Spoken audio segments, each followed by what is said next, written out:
Three, two, one. We are live. Good afternoon, everyone. Welcome to the Toronto Seniors Community Housing Tenants and Quality Committee of the Board. My name is Linda Jackson, and I welcome you today on a very special day. We welcome committee members particularly because today is, as I'm sure everyone knows, and it's nice to see the orange shirts. Today is the National Day for Truth and Reconciliation. This is a day when we recognize the ongoing trauma caused by residential and day schools and remember those who never returned home, survivors, and their families. This built on an Indigenous community efforts which established the Orange Shirt Day in 2013 to honor Phyllis's story, whose new orange shirt was taken on her first day at residential school when she was just 6 years old. As providers of subsidized housing to seniors, we are entrusted with fostering environments of respect, dignity, and empathy. By learning about truth and reconciliation, we open ourselves to understanding how we can contribute to creating a more inclusive, respectful, and supportive community for all. I would ask that we now take a few moments of silence to reflect on the importance of truth, healing, and reconciliation, and consider how we individually can contribute to meaningful change in our communities.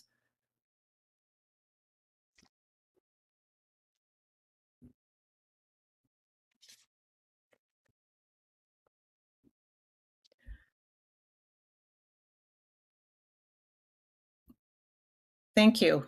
Personally, today I took some time very early this morning to take a walk in a park that's dear to me, the Brickworks in Toronto, and to also take some time to really think about the truth and reconciliation calls for action.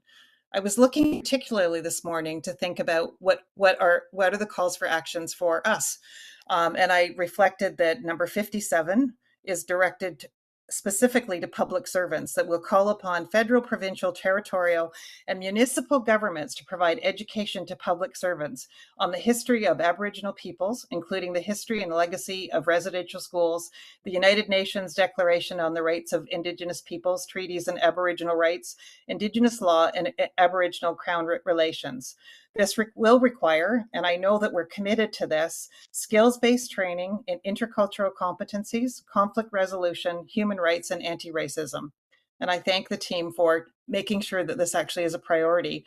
Personally, for me, I'm going to spend the next year also thinking about housing issues for Indigenous individuals in Toronto and how our organization is committing to this. So thank you, everyone. I'd like to also acknowledge that tomorrow, October 1st, is another important day. It's National Seniors Day. This is a day we pay tribute to all seniors who have helped shape our country and continue to enrich our lives every day. So we have a full agenda today, along with deputations for item 12, use of community space policy, and item 13, program partnerships and engagement. We have consent agenda items being item 15, strategic directions for our progress report and a progress report on item 16. And we're going to be updating on our quality improvement projects progress reports. Lots of very important items that have been important for this committee. Just going to move on to and do our official land acknowledgement.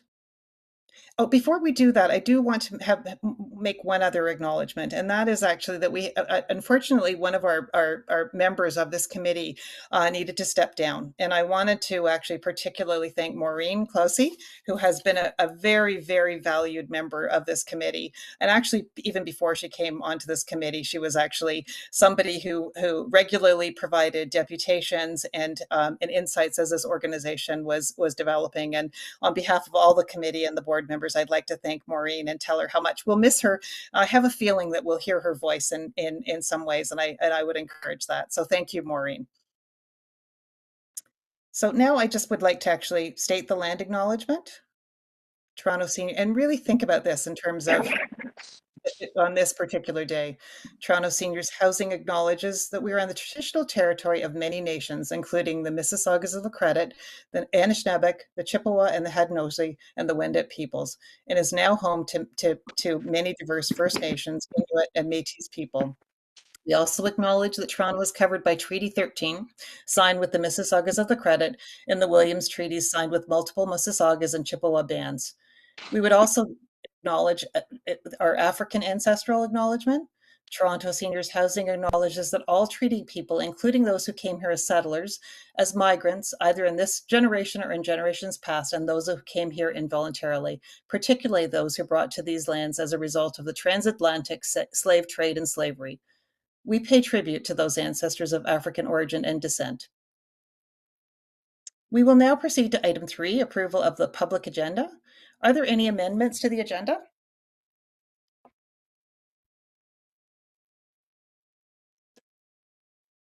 Hearing none, may I have someone to move the agenda? Fareed, seconded by Councillor Jacinti, and all in favor? Thank you. We will now proceed to the item 4, conflict of interest. Does anybody have any conflicts of interest? Hearing none, we'll move right on to item 5, which is the approval of the public session of the minutes of July 23rd. How did all that time go? It seems like just yesterday. May I ask if there's any amendments, changes, etc., to the public session minutes of July 23rd, 2024? Hopefully people have had a chance to read them, and I thank everyone for doing those minutes. It's always a big, important task. The one correction, Madam Chair, is my first name is listed. I wasn't sure whether you need first and last name, but that was the only thing that I found. Thank you for noting that. We'll note that. Any other changes to the minutes?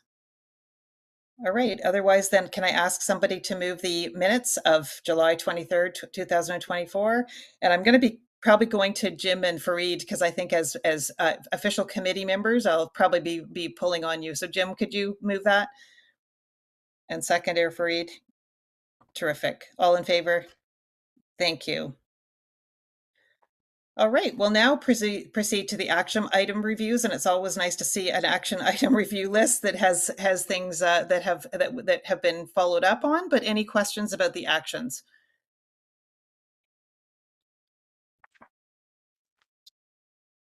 And I think there's a nice cadence from our last meeting in terms of the items that we have today. So hearing none with the action items, we will go to the next item on our agenda, which is actually our report from our CEO. And I will pass that over to Tom. Yes, yeah, thanks. And through the chair to the committee, first just wanting to provide a quick update on the Tenant Experience Survey Action Plan. So as the committee knows, there was the tenant survey that went out across the buildings, and then the subsequent response and reporting to this committee and board. But we now are kind of in the process of finalizing that action plan, and we're seeing really 4 priority areas. There are strengthening community participation, improving referrals to service and supports, creating more opportunities for tenants to share their concerns and complaints, and then enhancing staff responsiveness. So those are the areas really kind of like for improvement, and they will be reflected in the tenant experience survey in the action plan.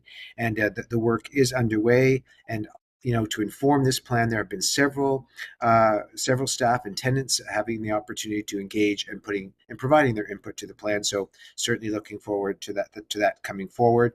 Wanting to mention quickly, just we are in the throes of the 2025 the budget, and our initial submission was made to the city on September 10th.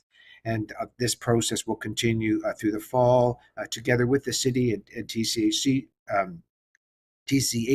with the intent to seek board approval in December of this year. And at the October 2nd AFRC, we will be providing more detail and update on the budget. So that certainly is coming up quickly. And just wanting to mention that on today's meeting, in the consent agenda is an update on the strategic directions, right? So really key to this committee and to the board that we're continuing to make the progress on our 2023-25 strategic directions. And as the latest dashboard results note, we continue, I think, to demonstrate some strong results on several key indicators. So, really pleased about that. And then a list of initiatives and the status for the strategic directions through Q2 is also included. Today, the committee will also see some of the latest operational performance results, including some comparators with other housing providers. So I think you'll find that interesting, kind of, and informative. And I'd also just like to let this committee know, and then certainly make sharing at the board as well, that some change within the CEO office. I would first like to welcome Emma Francis, and I don't know whether Emma is actually on right now. She is in her first day of orientation, and I think she's been trying to get her computer and phone set up. But she's going to be the Executive Business Program Coordinator, so really kind of expanding that EA role, which was to CEO office, to be more of a not only the EA but also kind of program coordination activity. And also, the Emma comes to us from Wellspring Cancer Support Foundation. Also, she did some project and coordination work there in that role, but also she was the EA at Rogers Communications. And so we are really kind of excited to have her on board. You will get to know her in terms of her work with the board and with our leadership team. So really, join me in welcoming Emma to Toronto Seniors Housing. But also, with Emma leaving, I want to acknowledge and thank Liz Dizig, who she will be finishing up as of the end of October. And Liz has been with TSHC since over 2 years. Most recently as the executive assistant to the CEO for the last 10 months. And now, so she has been key to Toronto Seniors Housing, and I think really in terms of working with our leadership and the success of our organization, she has been a part of that. And so really just want to express my gratitude for Liz for her contributions and the support that she's provided to this board and to the leadership team. And as I said, she concludes it, at the end of October. But I know I will certainly miss her. Kind of on a personal note, we would share kind of grandkid stories, our travel stories, and as well as really kind of reviewing the day that was ahead. So Liz, kind of all the best, and just can't thank you enough, for your work. And once again, I'll just with the board, we'll be sharing this as well. But just it's Emma starting today, so just thought it would be a good chance to share with the committee. Terrific. Any questions for, or did you have more, Tom? That's it. That's good. Yep. That's it. Are you sure? I didn't want to cut you off. No, that's it. No. Okay, good. Terrific. And thank you. I also want to echo your thanks to Liz. We've really appreciated your support of the board as well, and welcome Emma to a great team. Any questions for Tom? I think that many of the items are going to be covered later on in the agenda.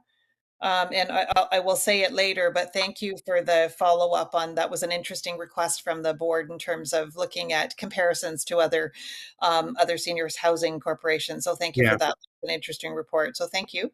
So with that, there's no approval needed for that. We're going to go to the next item, which is our operational dashboard. And Brad always does a great job with this. So over to you, Brad. Yeah, thanks. I'm just waiting for the dashboard to come up.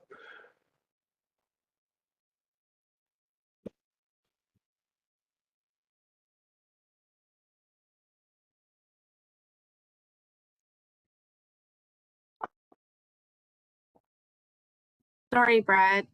I'm trying to share. Yeah. And it's saying I can't share.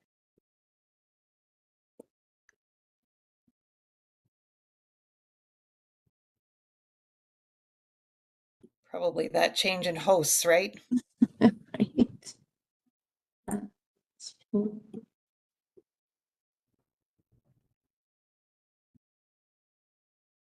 Does that work? Great. Yeah, that's great. Okay. All right. So these are the operational KPIs for the month of August in 2024. As you can see from the top left, we've had another decrease in the arrears. And more importantly, that orange unmanaged section continues to fall. Now it's just under $40,000. Vacancies hit an all-time low. We're actually, for the first time as a corporation, we have less than 200 vacant units within the entire portfolio. And then we see the work orders and the administrative tickets, and those grew, as well as the pest control over the last month. And I'll get into that a little further on into the dashboard. Next slide. So as I mentioned, the arrears have come down. We've actually just got below the 1.5 million mark as far as receivables from our tenants. A lot of this has to do with some of the work that we've been doing and some of the pilots and the programs we've been able to enter in with OACH. And Melanie will speak to some of those later on. You can see that almost all the arrears that the corporation has from tenants are currently managed and are within our arrears collection process. And those tenants are receiving interventions from our staff and the staff of OACH and working towards repaying that debt to the corporation. Next slide. Vacancies, as I noted, first time we've been under 200 vacants. We almost hit that 175 mark. We were so close. And even the affordable housing, 2% is an all-time low for us. And we continue to turn over and get new tenants into those units as fast as possible to get people off of that centralized waiting list and moved into permanent housing. Next slide. This is a new one we incorporated. It kind of explains some of those trends that I said earlier. We have had an increase in the number of tickets that our SSCs are dealing with, work completed by our superintendents, as well as pest control, and that's that we're partway through our annual unit inspection. And when you look at the later slides, you're going to see that in July we started to spike.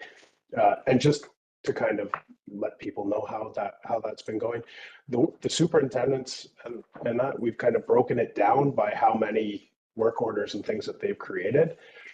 And so far, 1,433 work orders have been created, and we've actually closed almost 60% of those already. The 1,100 are unit violations. Those are things where we found balconies that might present fire hazards or tenants that require assistance. And those are the SSCs that go back and follow up with the tenants as far as their unit condition and other items in the unit are concerned.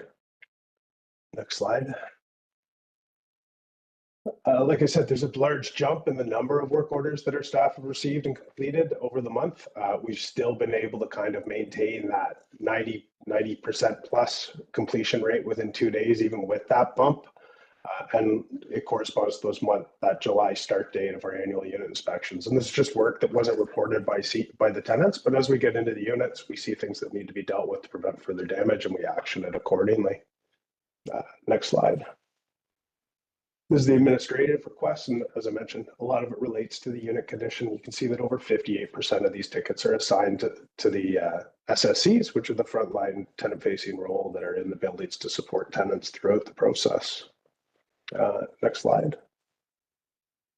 And pest management is the same. One of the things that we did with our in-house pest management team is that we trained them this year on how to train our frontline staff on some techniques to inspect for pests. So we found a lot more pests that maybe the residents hadn't seen. They hadn't seen a cockroach, they hadn't seen that, but we found evidence and we treated it. One of the things that we did over the month, that we were able to declare 266 units pest-free, which is great news. And we assisted 4 tenants with PrEP, as well as got Toronto Public Health to help us with 8 other units. And these are tenants that would have otherwise had pest migration issues to their neighbors and wouldn't have been able to prepare themselves for the treatments on their own. And I believe that's the last one of the dashboard, with except for the glossary. So if anybody has any questions on any of those slides or any of those, wants any more information on any of those KPIs? Fareed? Yeah, thanks, Chair, and thanks, Brad. This is a really good report. I mean, I think if you look at all the metrics, they seems to be trending upwards or downwards, depending on what you measure, but they're trending in the right direction, I should say. I mean, I particularly like the pest management one because, I mean, I think that has been a perennial issue in social housing units, and the proactive approach to pest management, I think, makes a lot of sense. And having staff identify these issues before they become a problem, I think certainly speaks well to the work that you and your team are doing. I had a couple of questions though, and maybe one question, one suggestion. The suggestion is the arrears look really, really good, and I don't want to amplify this in a way that is that is unbecoming. And I mean, Arlene can help perhaps nuance this, but I'm thinking whether or not we don't sort of use our next newsletter to somehow talk a bit about the supports that are in place to support our tenants in this regard. So we're not alluding to the story, but reinforcing that there are supports and mechanisms in place, and through Melanie and the work that she's doing and you folks are doing, may want to think about how you put this out there as a means of continuing to keep that trend in the right direction.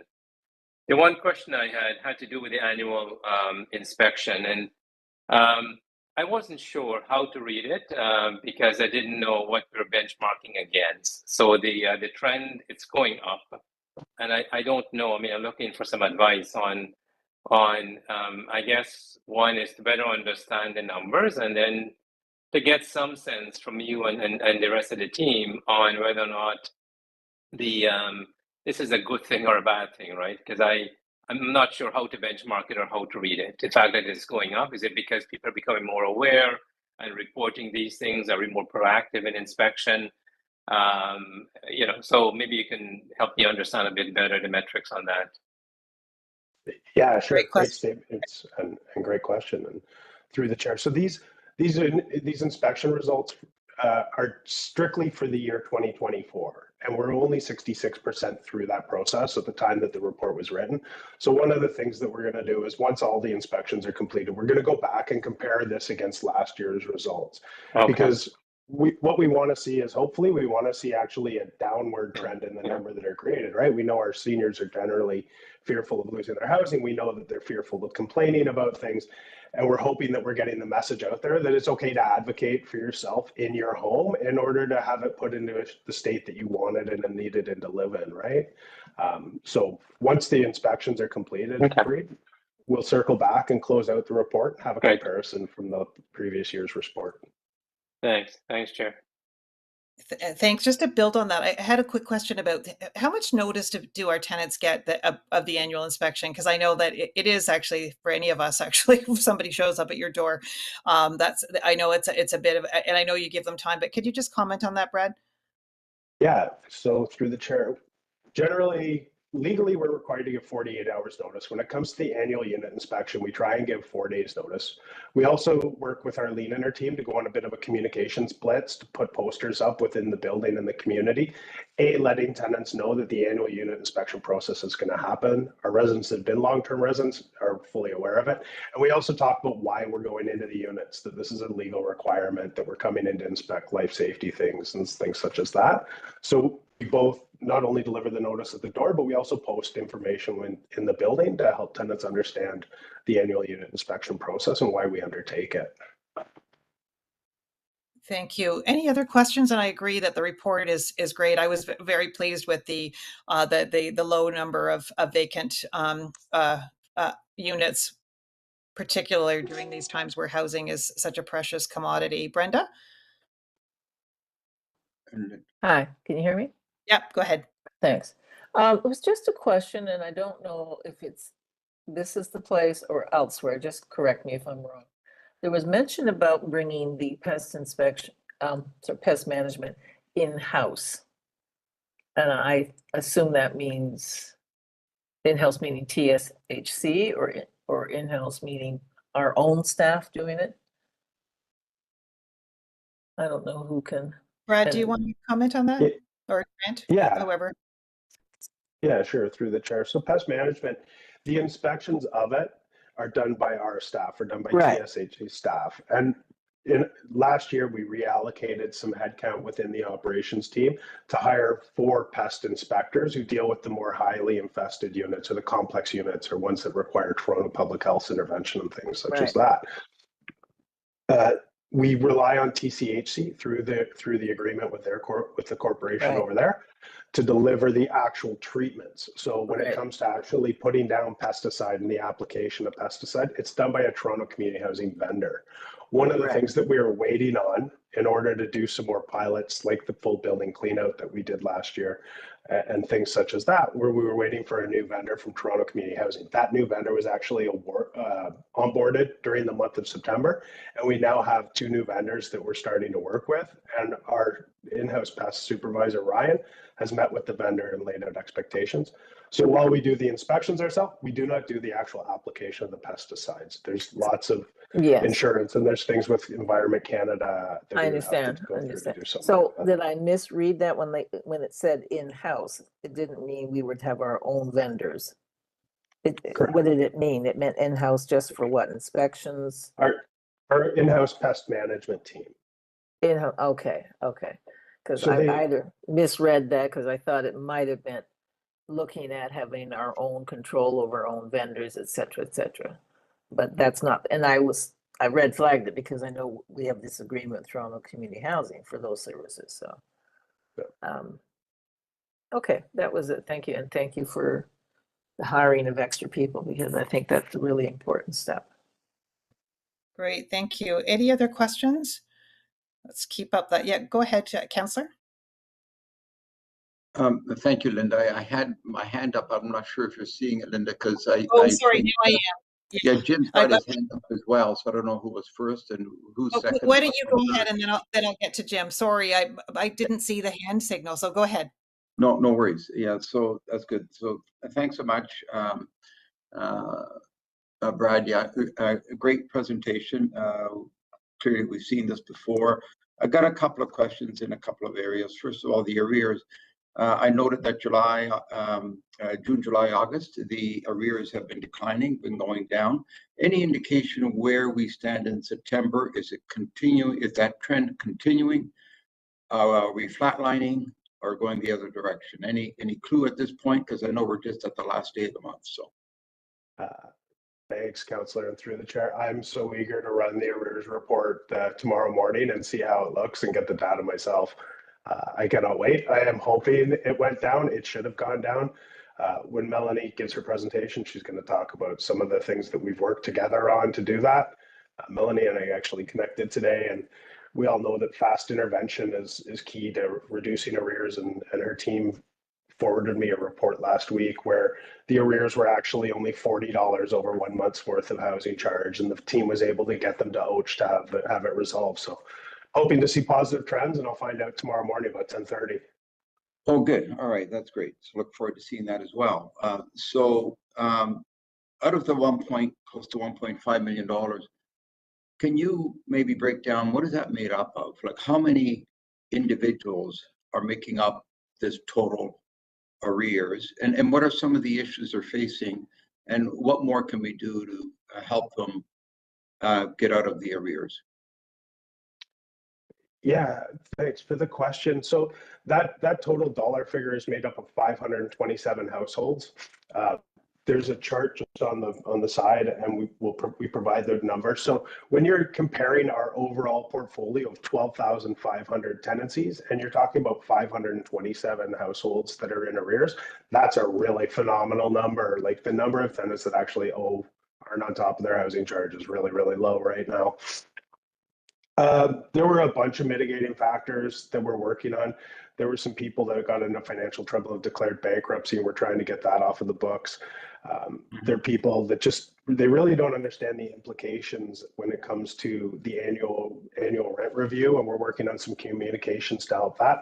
We're also going to be working on our tenant onboarding process. We've developed a new tenant welcome package that should be completed at the end of October, where we'll start using it hopefully in the new year.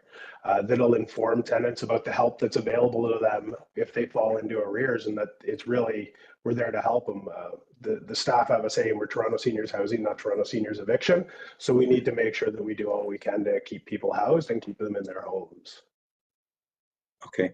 All right, that's good. So let's hope and pray that we continue on the downtrend and continue to help people as you just indicated. So on the I don't remember what I had something on the vacancy. On the pest management, let me go there for a moment. I think you were just discussing that with Brenda. You mentioned that we have an internal pest management team. How big is this team, and what is the exact role of the team versus the people we subcontract to? So what does the team do precisely? Great question. Happy to provide an overview to maybe the next QTech meeting of the team and some of their successes and some of the ways that they support tenants. They do a lot of quality inspection on the vendor. They do a lot of checking. They do education both with tenants. They do education materials for staff. They work on pilot projects and different approaches and piloting different chemicals and uses within our communities. I can put something together for the next QTech meeting if you like. Then I think we'll do more justice than me trying to answer that without the data in front of me. No, that's fine. And if you can undertake to do that, I'd like to learn more about the team itself and their role, how large the team is, maybe the costs associated with the team as well. And absolutely. Yeah, I think that's it. So yeah, Linda, thank you. We're good. Thank you, Councillor. Those are great questions and comments. Jim, I'll let you ask anything. Yeah, my daughter lives in a Toronto community housing building and just had a new fire alarm system installed. It took them 3 days to install this pretty elaborate system, and it's quite intrusive. I'm wondering, are there any plans to install this kind of system in TSHC buildings? So the fire alarm system, Jim, is something that's actually a TCHC thing. That's a capital item, and as the building owners, that falls with their purview. There are changes to the fire code that change the decibel level, as well as years ago, people didn't have to have speakers in their unit. Now they do. So sometimes when those systems are upgraded, it's with regards to new changes within the code that are in place to try and keep everybody safe. I'm not sure what the system upgrade was that you're speaking of. I'm happy to look into it though.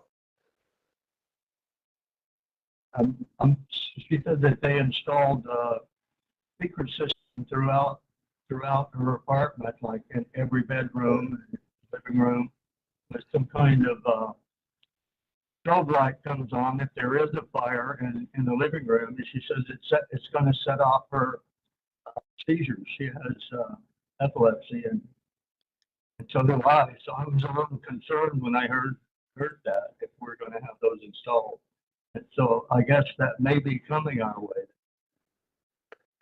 Yeah, I'm not sure what the state of that alarm system was before and where it was with regards to the fire code. And when you upgrade things, you have to bring them up to current code requirements. But if you give me your information, I can send it over to one of my colleagues at Toronto Community Housing to look into for you. I'm willing to have any kind of system concerning fire. Having gone through the fire on George Street, I don't ever want to go through that again. Yeah, and maybe a future meeting. I know fire prevention is always something very important. Maybe we could plan that into the work plan, Jim, so that we actually are talking proactively in terms of what we're doing in that regard. Thank you. Any other questions? Super. So I think we're going to go back to Brad. So thank you for that review. And we gave a preview of this, but you're going to give us a little bit of an update on. So are we doing good in comparison to other housing corporations, or what's our benchmark? And thank you for doing that extra work. Over to you, Brad. Yeah. Thanks, Linda. I'll let Karen put the slide back up. But supplied the board. This was a request of the committee prior. So as one of the 6 largest housing providers in the province, we do submit some numbers along with the others to the Housing Services Corporation and the local housing network. And as a result of that, we have access to the data that comes out. So as you can see, what we've provided is Q2 2023 and Q2 2024. These were the most recent results. And we've given you the average of the 6 largest housing providers in the province. That represents 40% of all social housing in the province. The first column is the industry average last year, and then our average last year. And then you can see the industry average in Q2 2024, as well as our average. I'm going to brag. There's not one of these categories where we're not beating the industry average. So we are setting the bar in many ways. Whether you're looking at the housing occupancy rate, which at the time was even higher, we were at 98.5%, and the industry average is 97.6. Turning over units to get them back on the market and get people housed, we're 22 days ahead of the industry benchmark. The most interesting one I found out of this, though, is actually the next one, and it's the tenant move-out rate. The fact that the integrated service model was designed to keep tenants in their unit and to prevent them from having to lose that independence. And you can see that the tenant move-out rate has actually reduced over the last year from 2.1% to 1.8%.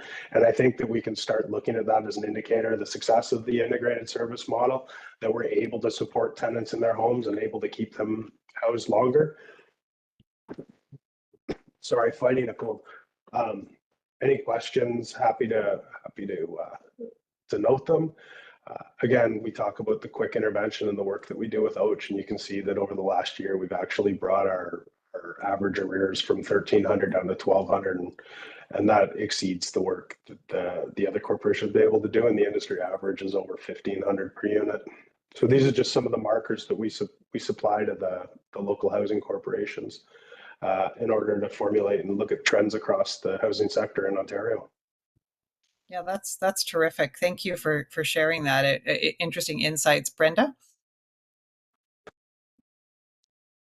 Thank you. Yeah, Brad, I was interested in that too, the tenant move-out rate. And these people would be going where? Are they like going to nursing homes, or they're going to other locations? Do you have a quick and dirty handle on where they're going to? Yeah, through the chair. Yes, the way that people move out, not all times are we given advice as to where somebody's going. Occasionally, not always does the family release that information to us. When they do, we do enter that into our system, and we do look at the tenant move out reasons. And we've looked at those trends in the past.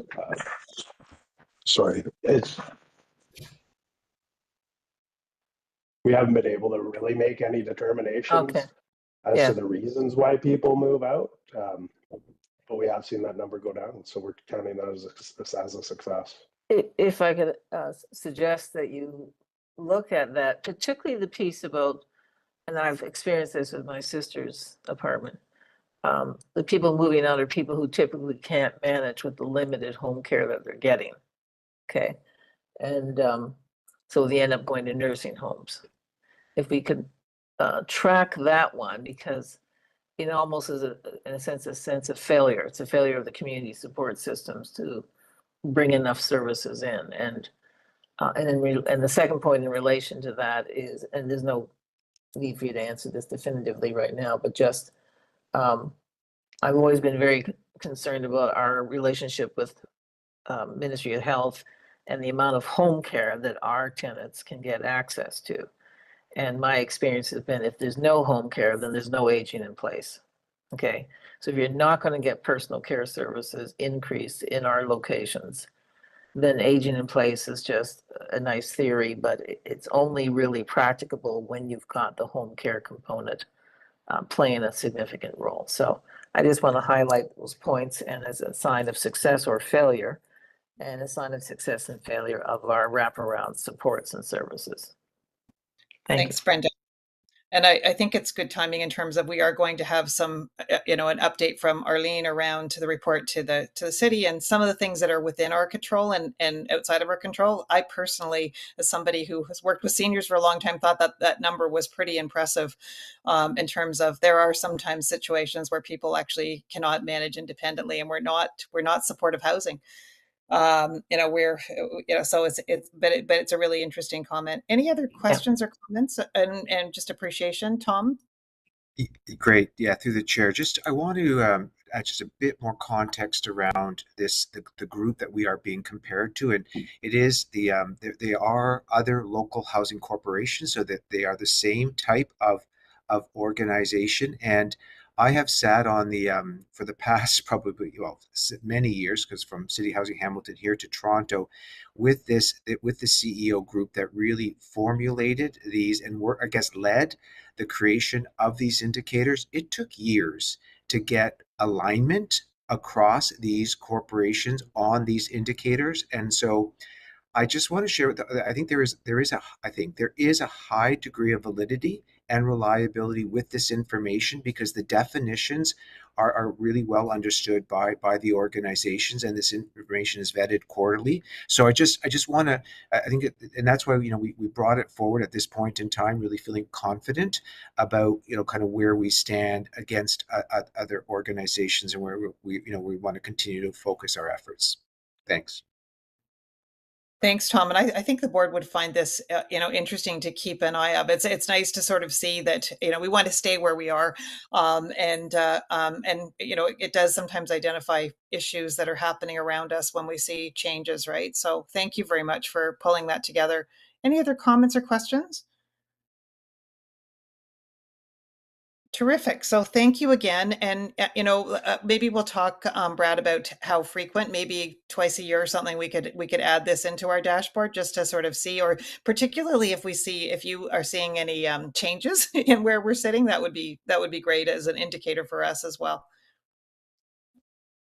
Thank you. So, so I'm going to go up on to item 9, which is actually a really good timing as well.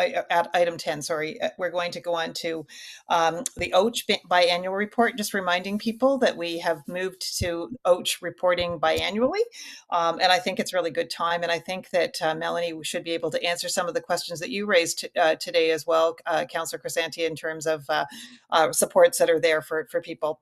So I'll move it over to Melanie. Thank you, Chair Jackson. So through the chair, in this period, the OACH received 170 referrals from TSHC, and I'm pleased to report that we have begun receiving these referrals electronically through homes instead of manually, and this process has created time efficiencies for both OACH and TSHC. In addition, the vast majority of files referred to the OACH for this period were referred with under $2,000 in arrears owing, and this is a testament to the work being done by TSHC staff in a timely manner, recognizing that early intervention is the key to successful arrears collection. In this period, the OACH issued 100 reports with 8 unique recommendations. However, only 4 were significant. So we did see an increase in the documentation standards not being met in this period. However, this was due to a misunderstanding around the issuance of the N4 cover letter. That being said, the issue had no impact on the service provided to tenants, and the issue was addressed quickly through the OACH monthly dashboard meetings with the regional managers. I do not foresee this being an issue in the next reporting period. These dashboard meetings are working between OACH and the regional managers. To finish, I would like to advise the committee of a community partnership the OACH has been working on to support TSHC tenants. Currently, a pilot is underway with Toronto Rent Bank, which is administered by the City of Toronto. This pilot has allowed the OACH to refer tenants who are in receipt of an RGI subsidy. This expansion of the Rent Bank program, which was previously reserved for market rent tenants only, has led to positive results for tenants in TSHC. The pilot began in June, however, we are already seeing the benefits. As of September 23rd, the OACH has assisted 47 households pay off approximately $100,000 in arrears. In addition, this program has increased the OACH's ability to shorten repayment agreements or eliminate the need for one in many cases if the arrears were caught early. This is a welcome outcome, as it will result in an overall reduction in arrears for the organization. Working with TSHC continues to be positive, flexible, and good for tenants, and the results of the OACH report reflect that.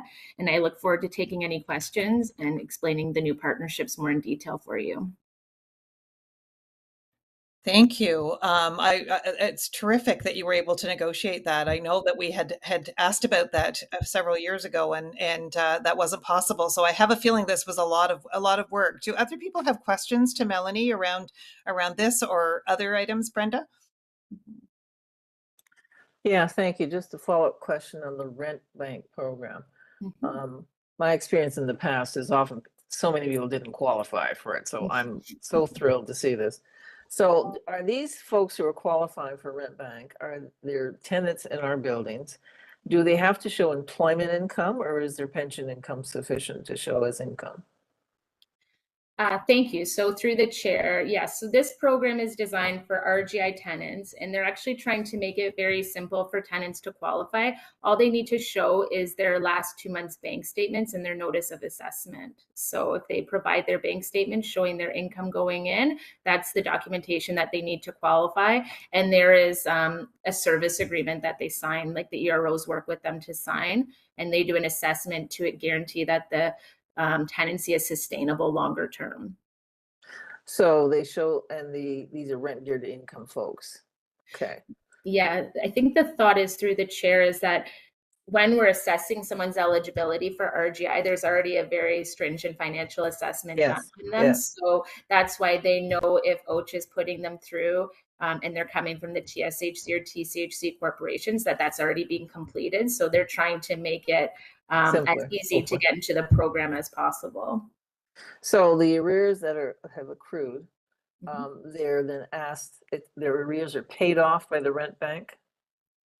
And does the tenant pay back the rent bank, or is it considered a grant?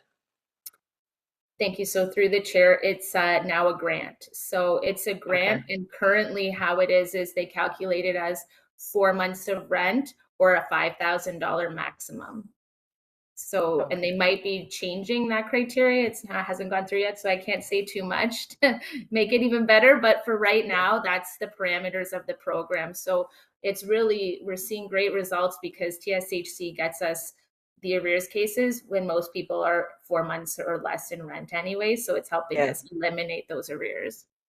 And Wood Green's role in this is what? The administrator of it?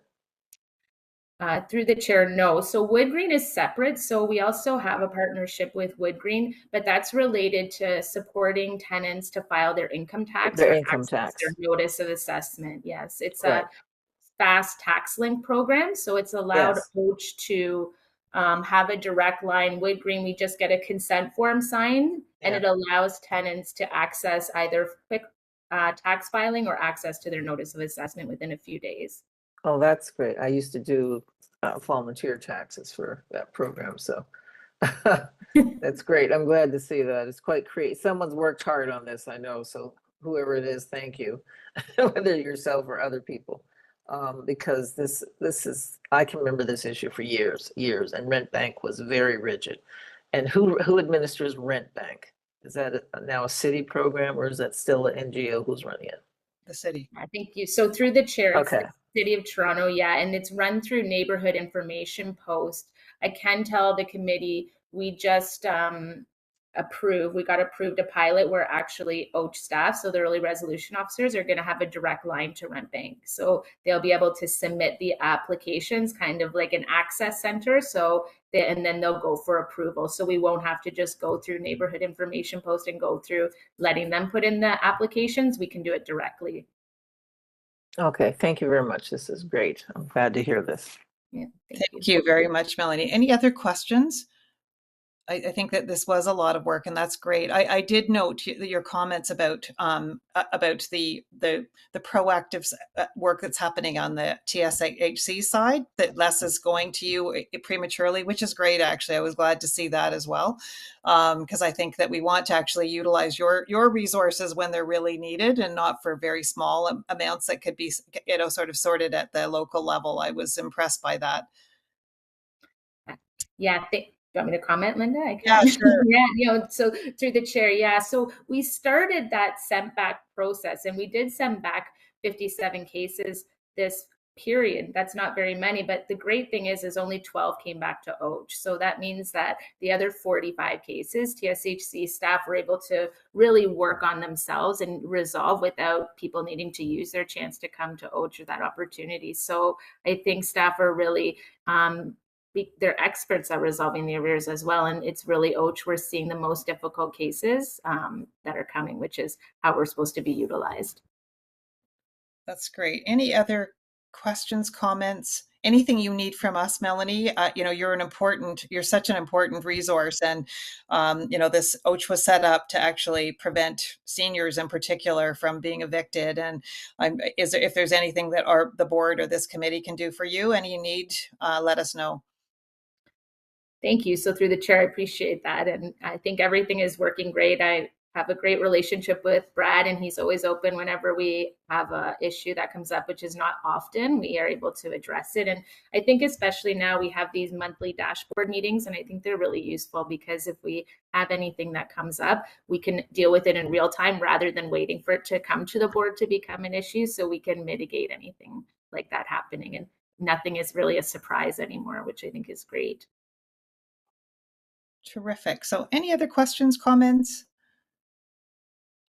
All right. Well, thank you very much, Melanie. Thank you to your team as well. Please send our thanks. It does appear that the biannual reporting seems to be working, because I think we get a bigger glimpse into what's happening. But if there's any issues that kind of go off kilter, please feel free to come let us know, and you can come back sooner. So thank you. Okay, thank you. So with that, I think we will move on to the next item, also kind of nicely aligned, which is the update, 1-year update of the quality improvement projects. And I think, Grant, it's your turn to update us on what's happening with our QIPs. Yes, good afternoon, everybody, and thank you, Linda, through the chair. I'll provide a quick update on the report that's included in the package. So the recommendations from the quality improvement projects were approved at board last year on August the 3rd. Just a reminder, we had the 3 QIPs, quality improvement projects, 1 in pest management, 1 in safety and security, and 1 in staff and tenant relations. And at the time we brought the final reports forward last year, we also made a commitment to do a 1-year update on progress. So that's what is before you today. The material that's included in the package outlines updates on the 100 actions that were ultimately included when the QIPs were brought forward. We've been doing quarterly updates on the quality improvement projects. We've done 4 of them so far since last year. And also in the consent agenda today is the quarter 2 update on the QIPs. But those quarterly updates have been focused in on the time limited activities. So there were 31 recommendations and actions that were time bound in the QIPs. And of the 31 actions, I can report that 15 of those have been completed, or about 48% is done.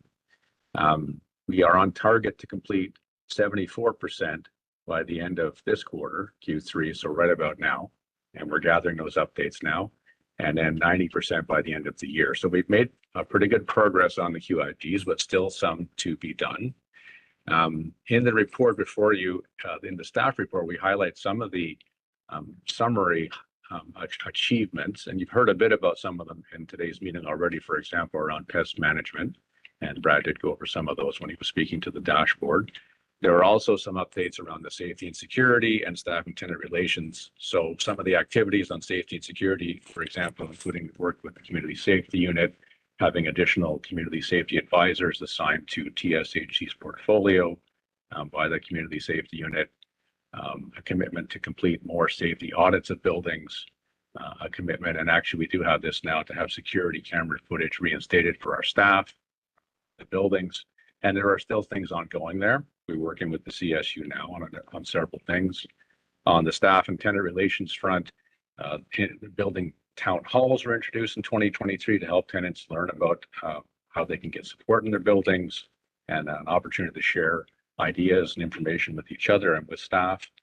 The tenant complaint process was updated earlier this year as well, and a number of improvements to communications. Another aspect that was included in the quality improvement projects around staff and tenant relations were some recommendations that were referred at the time over to what became the new tenant engagement approach, or Community Connect Plus, which I know the committee and board is well aware has been in motion, and as well as things like the Community Activities Fund. So we've made a number of items that move forward. This update that's before you, so in the package, attachment 1 includes a detailed list, it's 20 pages long. I know it's quite detailed, of each recommendation and the status, so you can have the full package. Then there's a attachment 2, which is a summary presentation of this, a little bit more easy to digest and give you the highlights. That package in attachment 2 was actually something we'd also discussed with the Senior Tenant Advisory Committee in a joint meeting with all of the Quality Improvement Project team members, which is a combination of staff and tenants, many of them also on stack, but also a few tenants that weren't. We had that meeting on September the 12th. We spent an hour and walked through all this materials and answered a few questions in that forum as well. So we're very pleased to bring this forward. In terms of where we go from here, we're going to continue to monitor the status of the quality improvement projects for the remainder of this year. And our intent is to bring forward a Q4 or final update for the year and for the projects early in 2025. And then we're also now starting to look forward to the next quality improvement project or a future quality improvement project, which has not yet been selected. And I'll pause there and take any questions from the committee. Thank you. It is a lot, Grant. I wondered how Stack was finding in terms of actually going through all of this, and the board members. It's a lot to take in. Questions, comments, people feeling comfortable that we're moving in the right direction. Brenda, oh, you're still muted, Brenda. Sorry, just a question. You referred to attachment 2. Is that the one with all the pictures? No, sorry. Okay. Yes. Okay. Yes, through the chair. Because That is it's the one not- with the pictures. Yes. Okay. Oh, I see. There's a Right. yeah. I'm sorry. I Yeah, can't. there's a full detailed and then actually a I sum. didn't. Thank Yeah. you. I didn't quite see because of my vision the attachment 2 number to it. Okay. And a second quick question. These 3 priority areas were chosen. Were there other ones that we had identified that would be added on later? Or was it just the 3 we chose? So through the chair, at the time, we just chose those 3 areas. Right. And those came out of a number of different considerations at Yeah. the time, the CEO listening tour, input in other forums that have been through tenant engagement and things like that.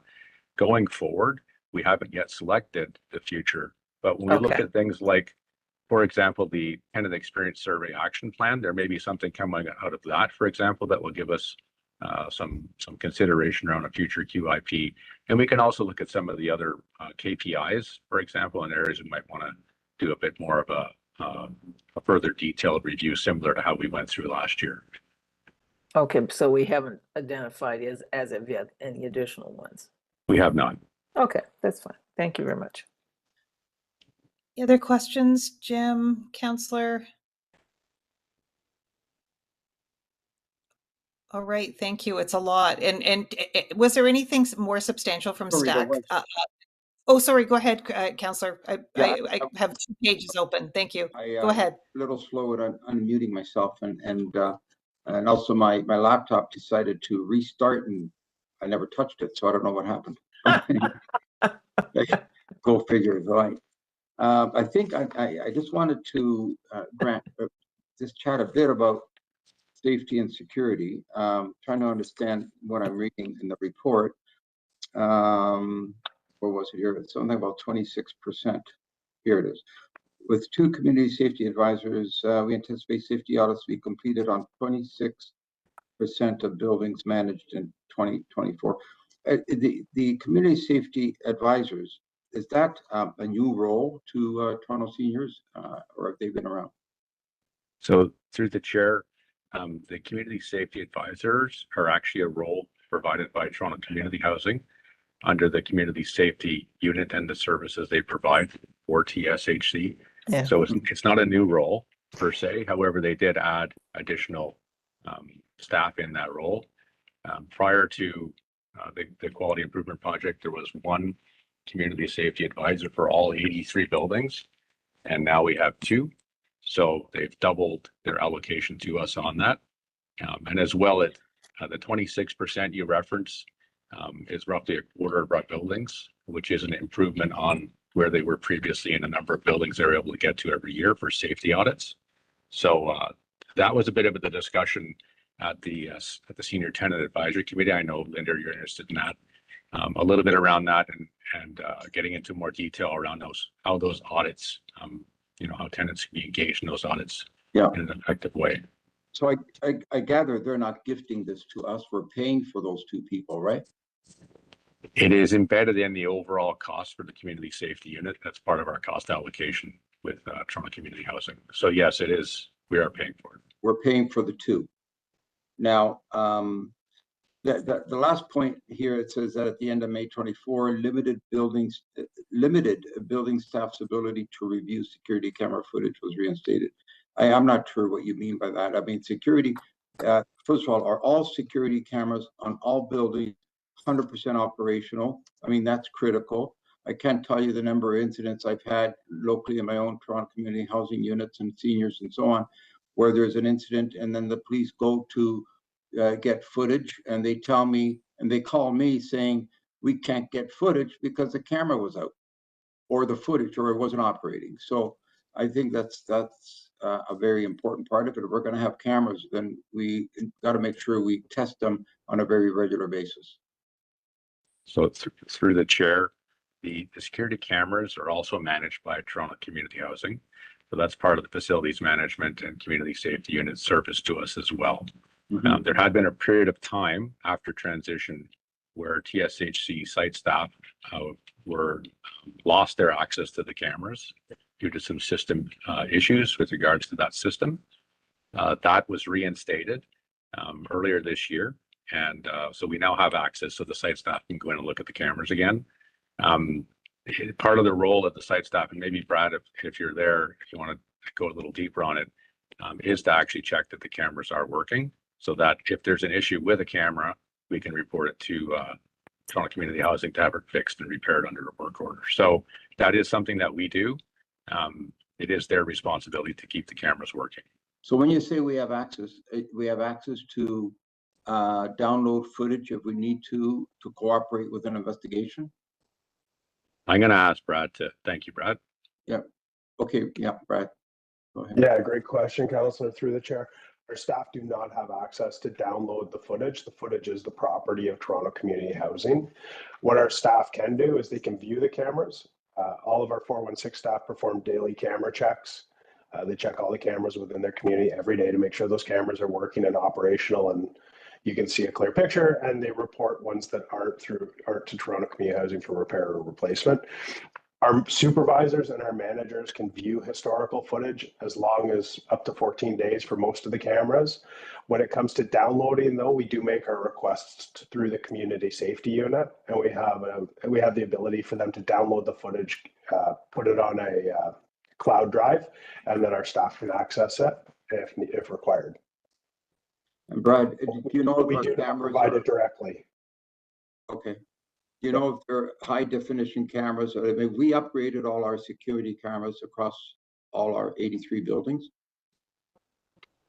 We have not. It's a complete mix of cameras, the availability of cameras, and that's one of the primary functions of the audits that the community safety advisors do, is that they look at blind spots within the system itself, lighting, things like that. And then those recommendations are what's used for Toronto Community Housing to put it in their capital plan in order to replace or upgrade the systems. I believe that most of our cameras have been upgraded to high definition cameras, though. I don't think we have any left that aren't. So they have been all upgraded. I'm only asking because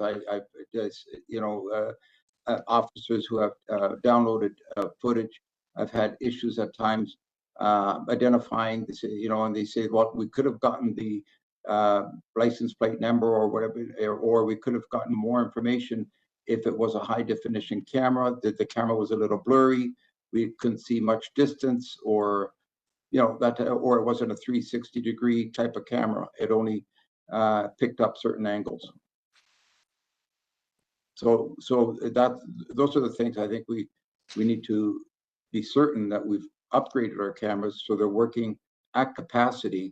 And again, it's for the security of our residents that if we, the police are undergoing an investigation, we want to be able to assist them to make sure that we can catch the people, whoever they are, and get the evidence we need. Absolutely agree. Okay. Yeah, keep an eye on that in terms of letting us know. It's good that there's audits.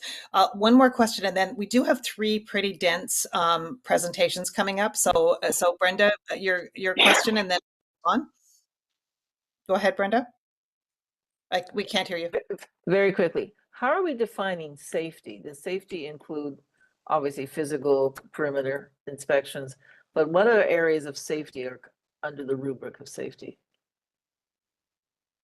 So through the chair, it depends on how you look at it. So when you look at a safety audit, for example, it looks at the building holistically. So we'll look at things like doors and locks and cameras and that kind of stuff as noted.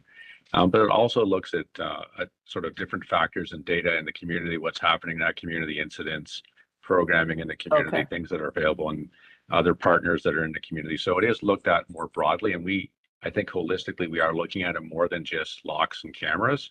Yes. So we're looking at safety, and some of the recommendations in the quality improvement project spoke to other aspects, helping tenants feel engaged and connected to their communities, and that contributes to safety as well. So it's sort of being looked at broadly, but when you get into some of the specific tools that are used, they do have parameters, and this is something that there's been interest for example, at Stack on those safety audits, and we're hoping to have a conversation there in more detail.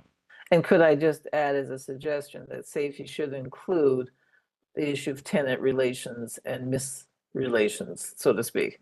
If your neighbor is threatening or being a threat, or bringing in people who are threats, and that gets back to the police.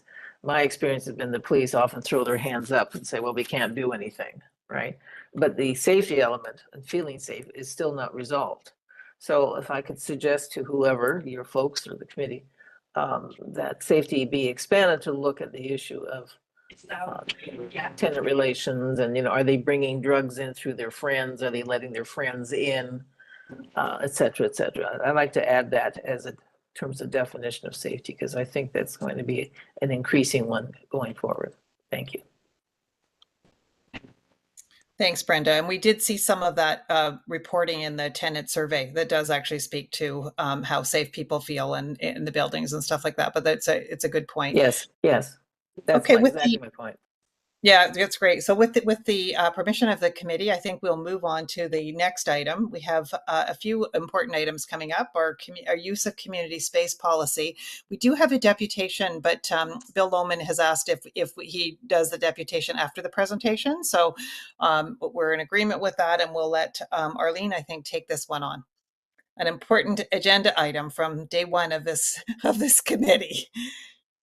Thank you, and good afternoon, everyone. So I'm going to briefly, I'm not going to go through the whole presentation in detail because I know there's probably a number of questions, including the deputation. So I want to leave time for that. The use of space policy is coming to the committee and to the board for approval. We've spent a great deal of time conducting research and collecting feedback from tenants over the last 10 months. I specifically would like to call out the support of the business strategy team who leads the policy work for the corporation for the work that they have done to spearhead getting this policy straightened out to the state that it's in. We've done a lot of consultation with tenants, and side 6 and 7 of the consultation, it tells you specifically what the changes are related to the policy. We have spent time speaking with tenants at the regional meetings. We spoke with staff. We spoke with staff more than once to get input on the revisions to this policy. Important to note that it is the use of community space policy, where it used to just be a use of space policy where there was one for tenants and one for agencies. This is one policy that coherently puts together what the requirements are.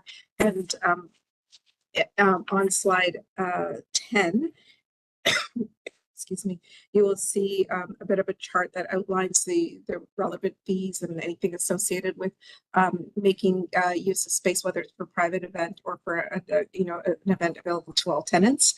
I wanted to also call out that there's language in the written policy that is a direct contribution of our deputant. He has been very actively involved in the creation of this policy. He's also been actively involved in helping us to create the community room guidelines that will be posted as a result of this policy when and if it's passed by the board. So I wanted to just touch down on those key points and then just leave lots of time for any questions that anyone may have. Yeah, and so for the board members, there was the actual policy, but then some really great slides that highlight. I know I have in front of me the proposed key policy changes that kind of give you at a glance. Perhaps actually at this point, I'll ask Bill to do his deputation and then come back. Or what do you think, Fareed? Did you have a question first? Go ahead. Thanks, Chair. We can go to the deputation. Yeah, I'll why ask don't my we take question afterwards? Yeah. Okay, so why don't we hear from Bill and then we'll come back to you, Brenda, and to Fareed. Bill, are you able to start? I think so. It's so nice to see your face this time. Hi, Bill. Good afternoon, Madam Chair and members of the Quality and Tenant Engagement Committee. Wow. We have finally, after years and years and years of bouncing around and consultations and focus groups, we have finally come around to a document for the use of our community spaces. I think it's, it's a real work. And as I mentioned to Arlene earlier, that I noticed that there's a lot of little things in here that have my fingerprints on it. So if I were to be wanting to argue, she would have diffused it. But no, I think as a starting place, I think this is a great place to start. There are changes, and of course, we all have attachments to certain things, and it's not easy to let go of old styles or old processes. And I try to look at, this with with the tenant's eye and what they're seeing. And so there's a couple places that I mentioned to Arlene where the language needs to be a little bit clearer. If you look at section 2.3 under the criteria for the use of community space, 2.3, it's talking about the expectations of people using the space. But it says if you leave in the same space condition it was given, and if tenants fail to leave the room in the same condition it was given, they will lose their privilege of applying to use this space. So, I'm not quite sure how, that's something I think that could be reworded possibly to make that a little clearer. And then there's also a couple areas where there's another place is on the casual use, which is the 5.1, 2, and 3. And I'd mentioned this to Arlene earlier that, again, this is one of those things where it's kind of ambiguous that if tenants fail to comply with something that they could be prohibited from using the space.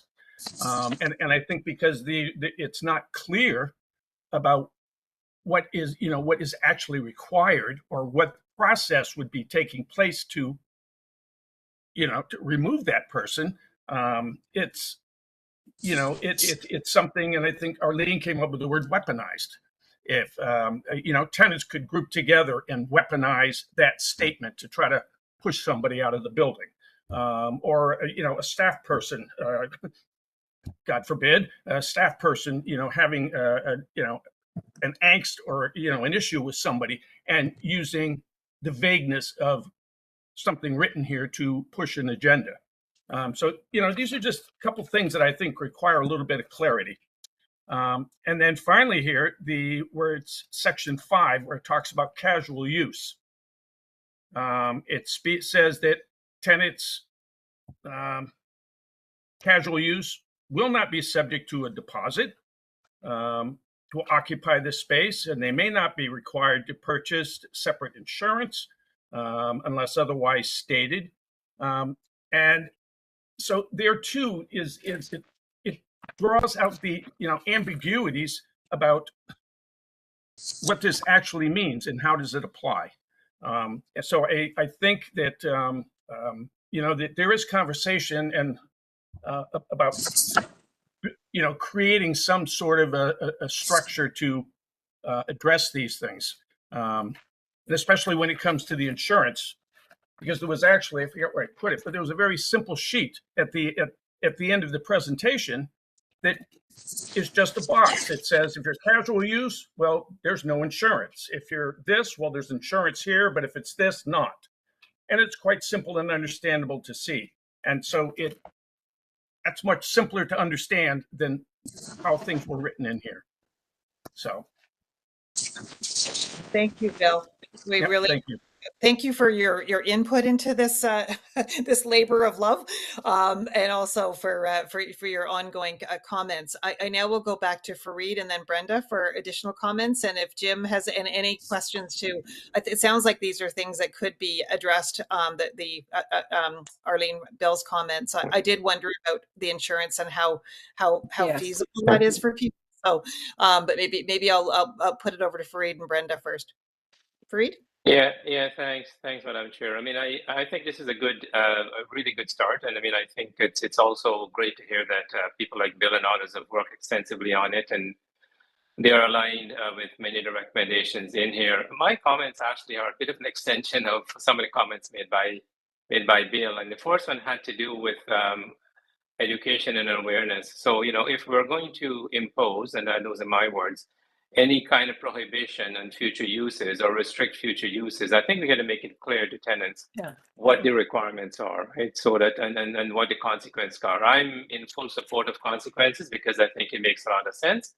But I think we need to ensure that there is that awareness of, if you rent this facility for this use, then here's what happened in the event that you don't comply with what the requirements are.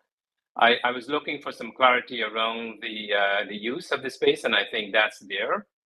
Perhaps there is a bit of ambiguity in some of the considerations, but I'm not too concerned about that. The other issue that I think what I was struggling to understand is the payment or fee structure, because I see in some cases we're not, some cases we're charging. And I mean, I don't know whether this makes sense or not. In cases where we are waiving or eliminating, for example, a $75, is it better to eliminate or is it better to make it a $75 refundable deposit? So in case someone doesn't leave the room in a way that it is supposed to be left after they know what it is, do we give them their $75 back? So I think we want to make it easy for tenants to access the space. But I think we also want to make sure that we put some kind of a process in place to ensure that whatever guidelines are there, people are aware of it. And secondly, that there are some, perhaps minor consequences if the facility is not used for the purpose for which it was allowed. Thanks. I'll let Arlene respond to that. Good questions, Fareed. Thank you, and thank you, Bill, for his deputation as well. So on the payment piece, Fareed, we had a deposit before and insurance, and we took away the deposit because that was we heard from tenants that they felt that was not helpful to them, but we needed to keep the insurance for private use of space. So if a tenant wants to have a private event with family or friends, or to bring something private into the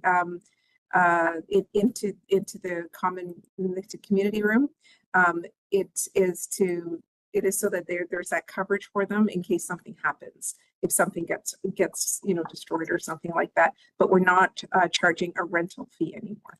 So we've taken that. We charge the $75 fee instead of a refundable deposit to prevent the same tenants from booking the space repeatedly, and thus also allowing more tenants to be able to use the space as they like. And sorry, Madam Chair, if I can just quick follow up. What's the insurance cost for a typical rental? It's about $64, I believe.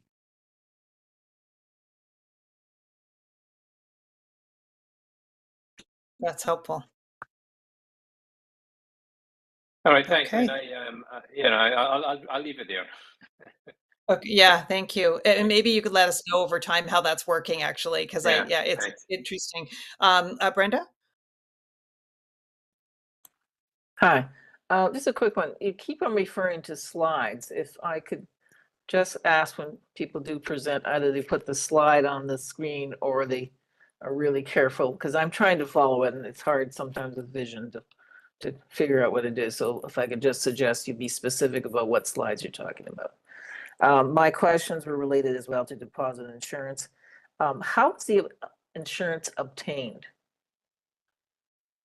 Through the chair, they would make an application through Marsh Insurance, which is the insurer that we use, Okay. and so they just it's a transaction really. So it's a simple process. It just. Yeah. Okay, and that would be for private use. Yes. Okay, and you mentioned something about recurring. I sorry, I missed that point about every time they use the space, they have to. So no, sorry, Brenda. Oh, It's yeah. we do have tenant recurring events, and those are events where there's a bunch of folks getting together to have Yes, something yeah. for their own community. There's no fee associated with that, but it's Right. for if a tenant wants to continuously book the spot just so that they have it only to themselves. Yeah. That's why we're trying to manage those expectations so that it's not blocking others from using the space. Okay, so if they want to do a yoga class or Zumba class, there's no fees, but they're ongoing classes. So. Most of those classes are coming through our partnerships. Okay, I see. Which what you're don't, saying. the tenants are recipients of service in that case. So that Yes, comes through our yes. partnerships, and we have an agreement in place for the organizations that do that. And I'll talk a bit about that in a few Okay. minutes. Okay. But this is really what you're has been asked about here primarily is around the tenant use of The space. tenant directed, yes, okay. And the issue with the deposit, my question was whether it happens or not, is how is it collected and administered back? I mean, I'm just worried about administrative overload here. So if there is some sort of deposit required, who collects that? Who, is it at the site of the apartment, or is it centralized? What is it? So it's collected through the senior services coordinators at the site. Okay. And then it's just put back into the community activities fund. Okay. All right. Thank you very much. Thank you. Any other Linda, if I may, Sorry. just wanted to address the point that was raised by Fareed about education and awareness, which I think is it is in our plan for all of our policies as we begin to roll them out, that we would be providing information, education, and awareness about each of the policies. Like we did with CAP last year, we would plan to inform and educate tenants about what does this mean to me, and how do I use it. So that is part of the plan, as part of all of our policy development work.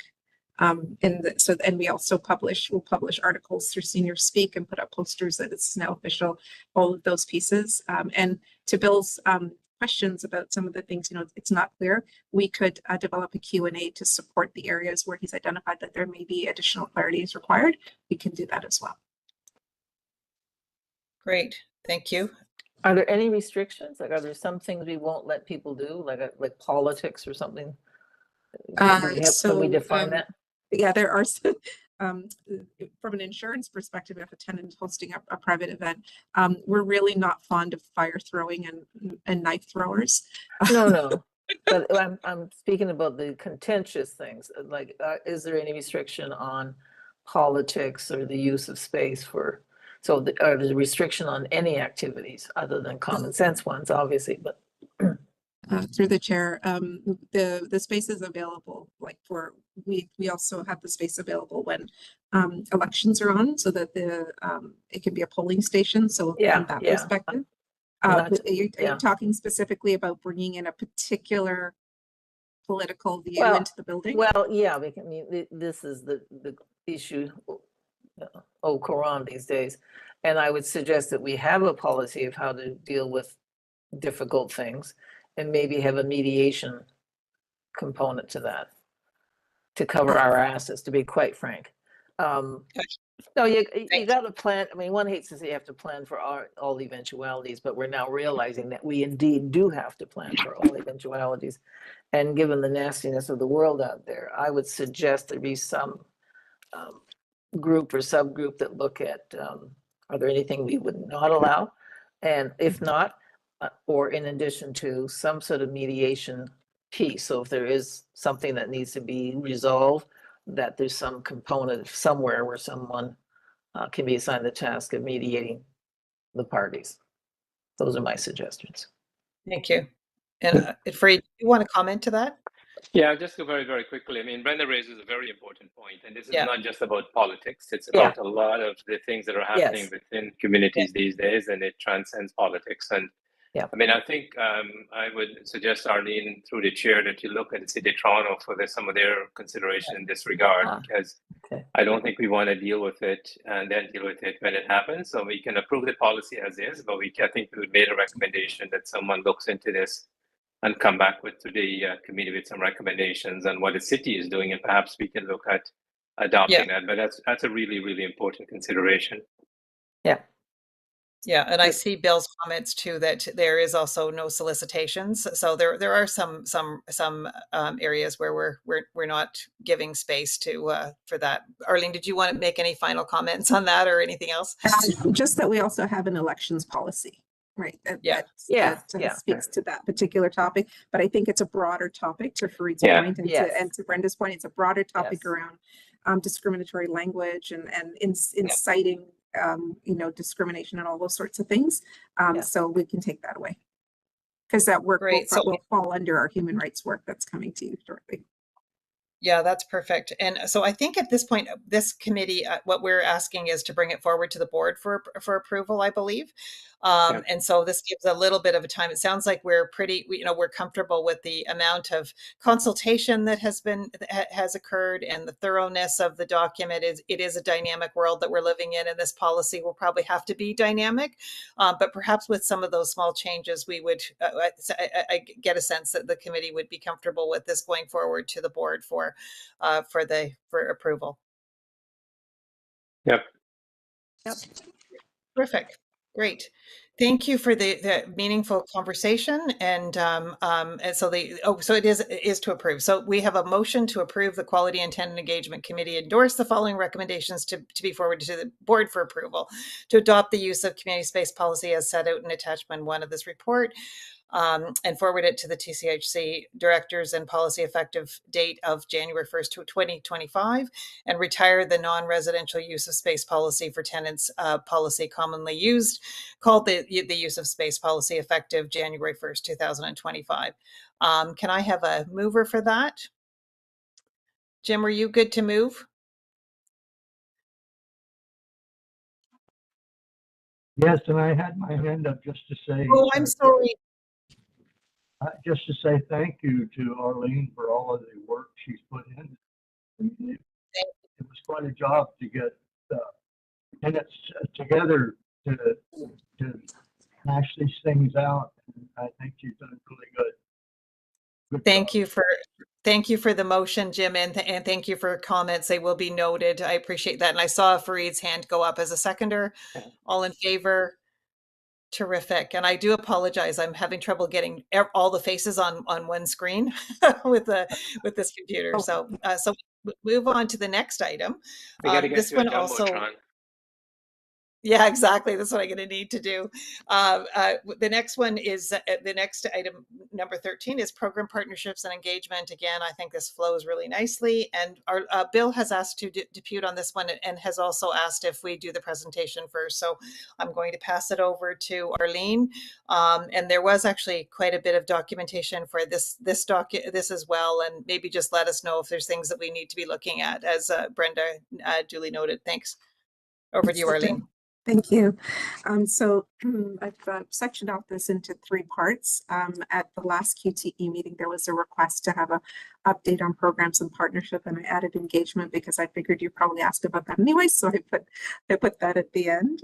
The first part of the presentation focuses on primarily tenant-led activities from a programs perspective. So slides 3 and 4 speak to the year-over-year changes in the program in terms of recurring programs that are led by tenants and programs that are led by partners. And then slides 5 and 6 speak to the CAF update, because it's really, that's what's driving the tenant-led programs. The funding to do the community development work that the tenants are doing within their own communities. And it's really really great to see how much engagement is happening with the tenants within their buildings. We've provided a detailed update on the budget related to the Community Activities Fund on slide 6. And then on slide 7, we've provided an overview about the tenant-led programs, noting the number of participants. When we were originally estimating participation overall when doing the budgeting for CAF, we estimated that on average about 30% of tenants participate. And true to form, in our first set of data that we gathered on the participation numbers, it's approximately 30% of the tenants that are participating in the events that we've been holding thus far, and it gives you some more detail around that. We've on slide 8, we talk about the growth areas for 2025, primarily that we need to grow the programs and partnership space to be able to support the over 300 requests that came in 2024 for programs. And we have not had capacity to address all of the requests that have come in. And I will speak more to that in the partnership section. So we are trying to, but I will speak more to that in the partnership section. So we're in coming up into, when we look at 2024, the rest of 24 and into 25, we are beginning conversation with tenants about what kind of tenant-led activities do they want for 2025 already. We're starting that work now because this year, if you recall, the first quarter, really nothing happened because we were trying to get Community Connect in place. And we are using the feedback that we had from the summer barbecues to improve the winter holiday experience for tenants moving forward, because we got some good feedback on that. And we're also doing still work in capacity building for providing learning and development opportunities for the regional volunteers, which includes developing a volunteer development program. And that is a partnership with us and U of T's Urban Studies program. And then we're using the partnership renewal process that's underway right now to build out any additional partnerships that we can with our existing partners to support the program requests that came forward. In 2025, we will have better data collection related to tenant feedback related to the programs that both the tenants are leading and the providers are leading. And then we want to continue to have more options-based approach to the events that tenants want to lead, particularly the ones where there's food involved. We need to be more mindful of that. So that's a good learning experience. And then we're going to, as I said earlier, the work to deliver the over 300 program requests that were made in 2024 will be ongoing in 2025, because we just have not had capacity to deliver all of that work in 2024. So that's on the program piece, mostly on the tenant-led end of the equation. If we look at the other part of the deck around partnerships, this is now working with the partners on the provider-led programs. There's a lot of information in the deck about who's doing what. So there's a number of slides that speak to who's doing what. The partnership work that we're doing is focused on a renewal of the partnerships. When the lift and shift happened in 2022, all of the agreements came over to TSHC with us, and we had to take on a very focused effort to renew those agreements, because some of them quite stale dated. And so we're doing some very concentrated work on that at this time. We've had some strategic partnerships that we began since transition. On slide 16, you'll see a reference to the strategic partnerships with Ontario Health and the Local Housing Corporation, and then research partnerships, partnerships that are delivering services directly to tenants such as Toronto Public Library, and then learning partnerships, which Carol and I are actually working on to help strengthen learning and development for staff, particularly around seniors issues. And then on slide 17, we talk briefly about the independent tenant partnerships. And I think this is important to note that because we are an independent housing provider, that tenants do have these relationships that they strike outside of what the corporation strikes. In one instance, I use the example of House Calls. They have a caseload of 1,000 people that they can help in the postal codes that they serve. Over 550 are those are TSHC tenants, but they don't have a formal partnership with TSHC because those relationships are initiated privately, which is completely appropriate as well.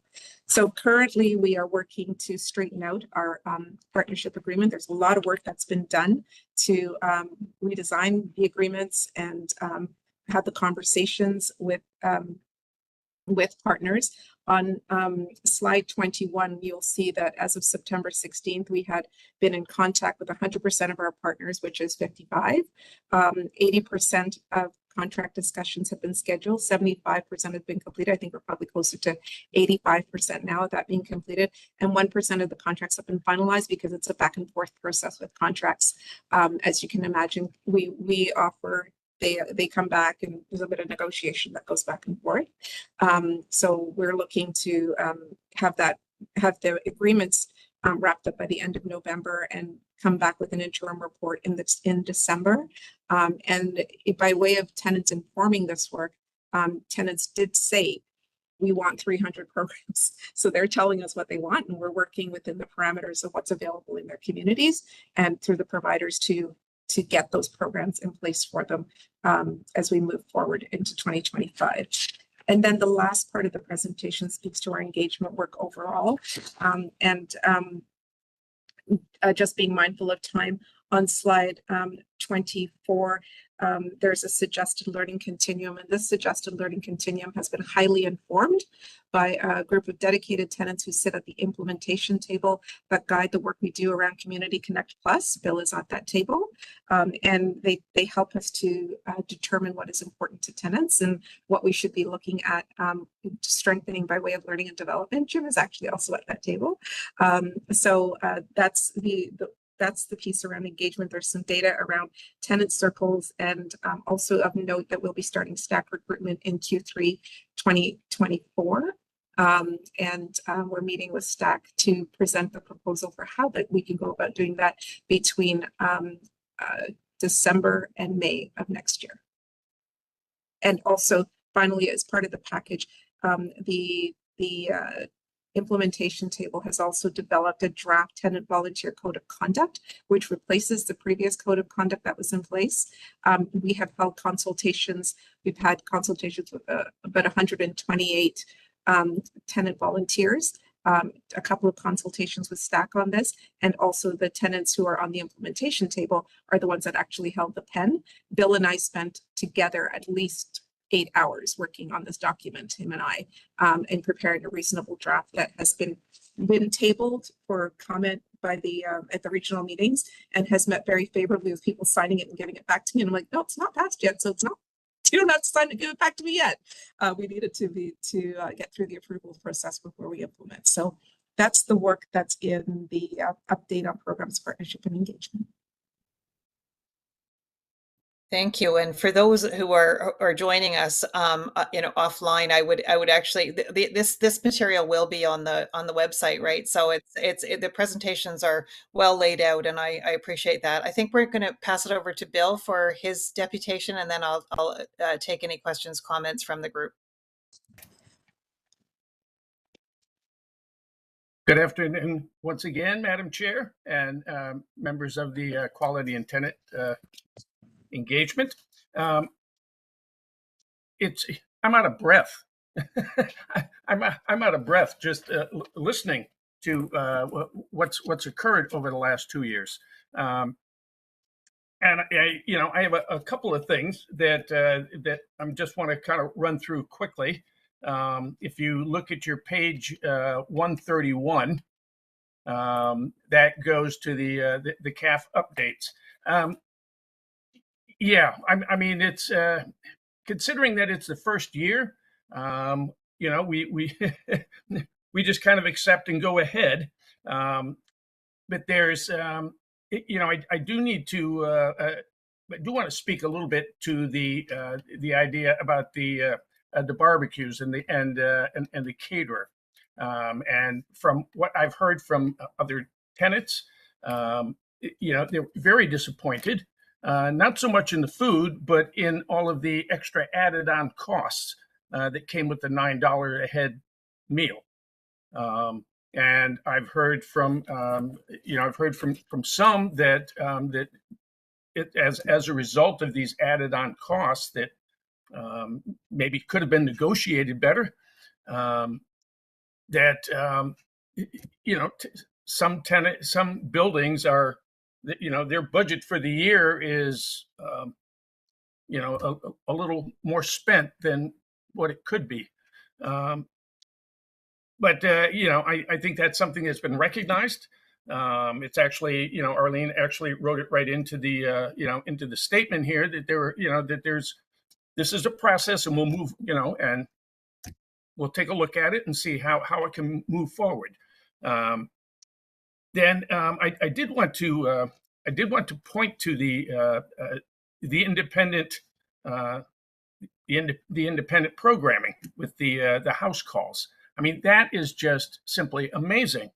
And it goes very directly to the idea of what the integrated service model is supposed to be about. And so I'm kind of wondering, is there a template for that? I mean, we kind of approached it a little bit differently in that, we had connection with Baycrest, and then from forming a roundtable, we reached out and we started collecting other agencies and bringing them in. So I think both of them are ways of looking at how, this process can be knitted together, if you will. Then, on the learning continuum, I think that there's, I think it's great to see all of these action steps and learning opportunities. My only concern or thought that I have would be about, where's the motivation, or where's that encouragement to draw people out.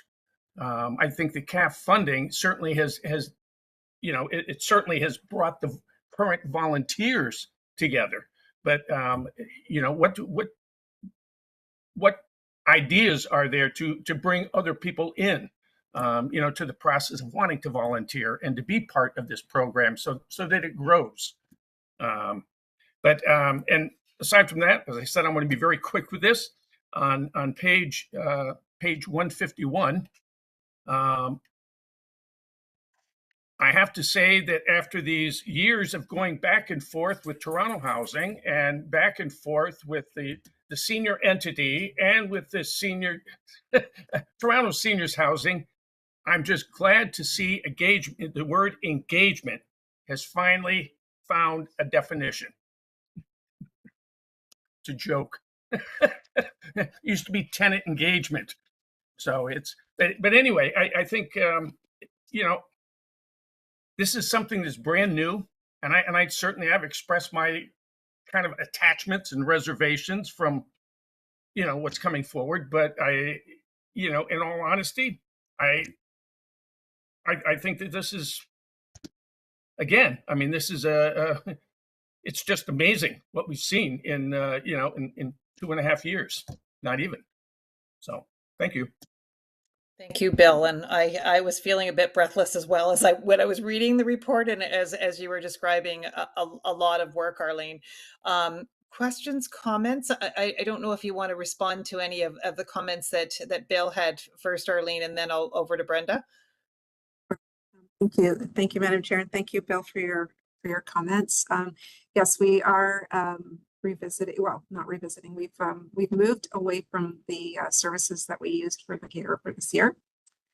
We will have new services in place for next year. We are providing a more options-based approach. We did have it in the summer, it just wasn't as widely used. So if people wanted something that was culturally specific or dietary specific, we did accommodate that. So we're going to be taking a more thoughtful look at that over the holidays, looking at if a vendor can take a credit card over the phone or online. We will be working with tenants to help them secure what it is that they would like to have for their various events. So that is definitely a lesson learned from the summer barbecues. And you know, Bill jokes about tenant engagement, but he's very engaged, whether he likes it or not. He's just very engaged in all of our work and offers really, really great insights, both through his membership at STAC and at the implementation table, which allows us to move a lot of this work forward. So things like the draft code of conduct is a direct result of the work that he does. So I just wanted to acknowledge that. Yeah, thanks, Arlene. And I think I saw Brenda's hand and then Fareed's hand. And Jim, I'll let you comment too, Brenda. Thank you. A quick question. Were there contractors hired to do the barbecue? I'm not understanding your comments there. So through the chair, yes. For many buildings, not all, for many buildings that were trying to do barbecues for the first time, they didn't have anyone to do them. And those buildings, we provided a service that would come in and bring a meal. The way it worked was the meal was pre-cooked and brought in and then served with both staff, the catering staff and volunteers at the building working together. I think the tenants would prefer to have a different model. In some cases, having it catered worked, and in other cases, it did not. So I think that's what I mean about the flexibility. Yes, I understand. And did the tenants have to pay a fee? No, I see. Okay, I understand. It's just out of their CAF budget. I understand. Wonderful, thank you. The code of conduct, thank you very much for that. Whoever worked on that, Bill and I suppose you, Arlene. I think that's really, really helpful. And, you know, we want to be flexible and encouraging of volunteers, but the more we have some shape and structure to that, I think the better, because there'll be ways to introduce people, keep them engaged, et cetera, et cetera. Questions about volunteer training. Is it actually been developed, or it has been developed, and who is going to implement the volunteer training? Good question. Thank you. So it's I see you have a mention of U of T, but I see other mentions of training, so I just didn't know who. There's three components of training. There's ones that we are going to develop around what is Community Connect Plus, how to do a CAF application, what is the code of conduct, how do you know, what is a tenant circle, roles and responsibilities. All of that is training that we're going to develop internally. There's also training that we will be working just on general volunteerism training with the Y. And then there's a view that where there are buildings that there's a critical mass of folks wanting to get involved and strengthen their capacity building skills in buildings, we would be making available potentially the NORC Ambassador program. The NORC Ambassador program, okay. And the Y training, is that available for all volunteers or will be? If and when people are interested in taking it. We're starting off the implementation tables where Jim and Bill both sit, advised us that we should start with the TSHC specific training first. So that's what we're doing. Okay. And the last thing was house calls. That's what online health? No. Doctors and nurses, what is it? They come to the client or? Yeah, they actually do house calls. They're OTs, PTs, nurse practitioners, doctors that will come to your home to provide services. Okay. My last point again, and I don't know if you can answer this or not. I'm just going through all the partners, what have you. I keep on repeating this, but from my years of experience advocating and being a caregiver and dealing with this organizationally, this issue of personal care is crucial to aging in place. So I see phrases like health and wellness, but I don't know what they're doing. So is there some way of either encouraging or reflecting back to us what personal care services are starting to be offered to tenants in buildings or some sort of regional basis. So my measure of success, in addition to all the wonderful goalposts you may have, my fundamental definition of success is every building should have a PSW service, if not an on-site coordinator from a community agency. And that's the only way you're going to get personal care delivered to the person so they can age in place. So is there any way that you can, if not now, that's fine, give me an idea of what healthcare, direct healthcare services are being provided in each building or each region, to give me an idea of how much direct care is going to clients and what our projection is for the future. So I don't know if you can answer that. I wonder if Tom could answer that in the next part of our presentation, because this actually speaks to the service model, and is, I think there is quite a bit of commentary about the partnership development with the organization who's mandated to provide that, which is not us actually. It's actually Ontario Health. Do you think that would? I understand how complex this is. Yeah, so maybe we could bring that into the next presentation, or just actually highlight the development of that. Or what do you think, Arlene? Yeah, I think that's probably an appropriate place, because there's a fair bit of information about that in that report. Do we have a priority of any sort as an organization about developing those capacities? Because you're talking wraparound. I mean, obviously there's other outside agencies that can be called upon for services. And I'm assuming outside agencies would even deliver what I'm suggesting. But is it a priority to have as a goal that we increase the healthcare delivered service and the direct care service in either each building or in a regional capacity? Is that a priority in all our work dealing with partnerships? Tom, did you want to? You're on mute.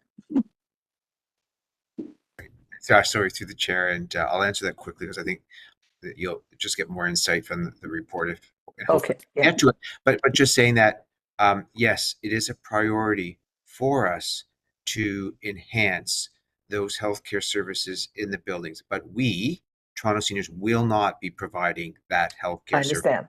We cannot, but it is certainly a priority for us to identify those relationships and those partnerships, and to get a better ultimately get a better handle on. So there are PSW organizations providing services. We are not aware of that, and we want to know that, and that would be part of the work. And I appreciate the difficulty here dealing with mental health, but for example, Wood Green, I know, provides PSW services in some buildings across the city. And that's the level I'm talking about, because if you get too high level, then you're never going to get direct service. You're just going to get people talking about it. Are there ways that we can accelerate this by engaging with things like Sprint, Wood Green, to start with homemaking and then add on personal support workers? This is happening in my sister's building, as I keep on referring to, really as a model. And maybe, Brenda, we can bring this back. I'm just aware of the that's time. Fine. I'm happy. It's a very good point, and I think it's very nuanced in terms of us having a better understanding of what services. I think we would be surprised at the level of services that are already going into the buildings. But as Arlene mentioned, these are not always contracts with the housing provider. It's a one-on-one contract. If House Calls goes in, it doesn't actually get coordinated through us. It's actually, but looking at that, I'm going to pass the last comment over to Fareed, and then come back to the service model. Fareed. Yeah, thanks, Chair. I'm not sure if I've got lots of questions on this report. I mean, I appreciate the work that has been done. I'm looking at it from a more analytical perspective, and I don't think we've got enough time to deal with this. So I'm gonna pause my comments, and maybe I'll follow up directly with staff. But I'm really interested in the efficacy of these partnerships and access to them, and having that in my view, much more deliberate conversation rather than a description of who they are and what service they provide, because I see a lot of duplication potentially just going through the report and a lot of overlap. And I'd like to better understand the efficacy of what we're doing here and how we might be able to consolidate and do the kind of things that we're talking about. So I don't think we've got enough time to deal with it. I have to drop off at 5 o'clock. So I'm going to park that comment back, and maybe I'll follow up with staff between now and the board meeting. But I think we need to have a conversation about that, a bit more of an analysis rather than the state of where we are with this one. So I'll park those comments in the interest of chair, Madam Chair, in the interest of time, and you can move on if you wish. Yeah, thank you. I was thinking the same thing. I mean, I think that we have a number of very dense presentations that are really, really important. And as I said, nuanced. I think it would be good if we could actually spend a little bit more time understanding, what's working and what isn't, and perhaps actually, I'm thinking, harkening back to the QUIP conversation. Perhaps this is an area that Stack and others have been like, if there's something that we could tie it together with a strategic focus. Yeah. Kind of, and maybe together come up with what is it that we're trying to get at, because some of this is the benefit of actually grassroots is it's grassroots, and some of these initiatives have happened in that way, and others are more deliberate, and where's the gaps, and where but it's a good start in terms of us actually having the lay of the land of what's happening, and a whole lot of work, as Bill actually referenced. Would that be so? Let's think about what that would look like. I know I think we probably need to think about this some more, and I would be happy to jump on a call as well to think about how we might, what our next step is. Tom, any thoughts on that? Yeah, yes, through the chair to the committee, and then like as staff, we have been thinking about this area, because today we actually had planned an in-camera session where we could have a more an in-depth discussion with this committee around these partnerships, where we see some of the challenges moving forward. And I think Fareed, when we raise this around efficacy and minimizing duplication and how we're working with the Ontario Health teams, this is really big. And so I think framing this around a future discussion kind of with this committee in camera, so that we can be really free flowing around what's happening with the partnerships would be very helpful. And so, please to do that, because we were already thinking about, we're already planning to bring this forward, to have, that discussion with the committee. So terrific. That's good. Terrific. Yeah. So I think the next steps with this, Arlene, is this going, Tom, is this going to the board, and we might need to think about how it goes to the board as well. No, it was the report was just being brought to QTE. Okay. Okay, thank you. Okay, so a little bit of follow-up, but not lost in this is actually the appreciation for the work that has been done. It's a lot of material, and that's the challenge in terms of actually putting it in a lot of different unique communities that we're serving. So wonderful work. So there's not an approval on this one. I think at this point it was for information. Is that correct? I don't think we have a motion for this. And then I know we're going to lose Fareed, and we're going to lose Councillor Christiani. And the next report is time sensitive. We did actually recognize that we probably had one too many items. This is time sensitive because it's going to the city in October. And so, Tom, over to you to just actually give the context and the overview of this very, very large report.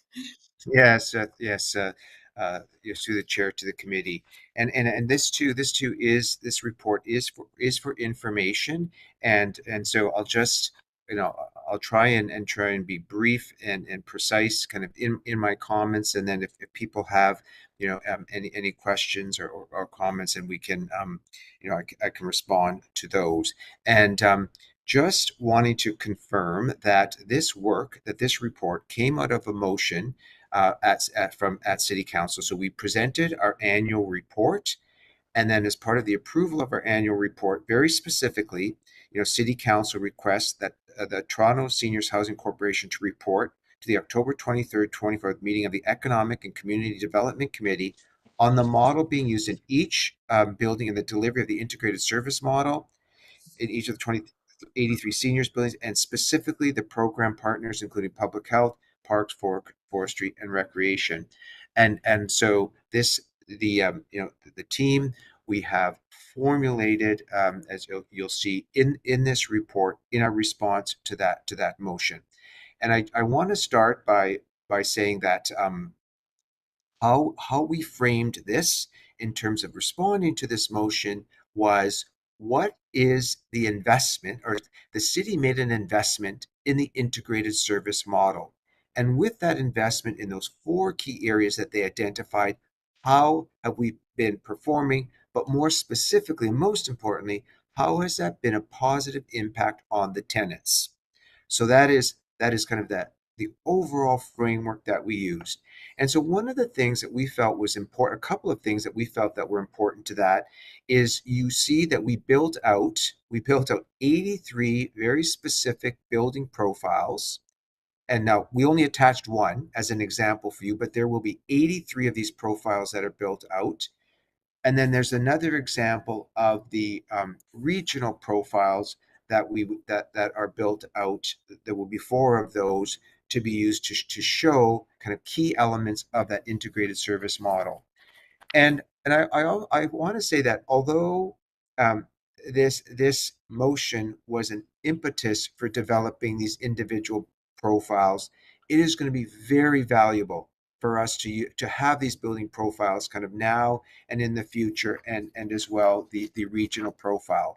And so once again, I'm not going to go into a lot of detail. You have an example of each one of those profiles, but you can see I'm quite excited that, even when you look at the individual building profile, something like the agency-led and tenant-led programs, there's a schedule of, what are those activities, and who's leading those. All of that, will be very helpful to the tenants. It will be helpful certainly to our staff. And so those really speak to the many areas, not only valuable information for people, but also shows how we have been how we've been moving forward, and integrating that integrated service model and reflecting in our work. Looking at the report, then, that the balance of the report, what we tried to show was the investment that the city made in the integrated service model. Yeah. But I think just as importantly, what Toronto Seniors has done, right, our staff and the board, what we have done to in terms of even reallocation of resources or the development of policies that have helped to meet the mandate of Toronto Seniors and the integrated service model. So, and we framed it around the 4 areas of the integrated service model. And so when you look at the report, the first one is the area around, I'm just flipping to that now, is the an enhanced staffing model on increased staff to tenant ratio. So the city supported that, and we have articulated what that was around the senior services coordinators, and then subsequently the tenant service administrators, the tenant services administrators, and then the value that has added at a high level, an overall level, the value that you can see, and you saw earlier today that the slides comparing like Toronto Seniors with the other local housing corporations. That's an indication where that investment has helped, right, our tenants in terms of maintaining their units, and we've helping support them in rent payments and minimizing arrears. But also importantly, around the staffing models, we have reallocated resources, and I'll just list what they are. Right, it's the environmental health team, right, around pest management. It is the complex tenancy team.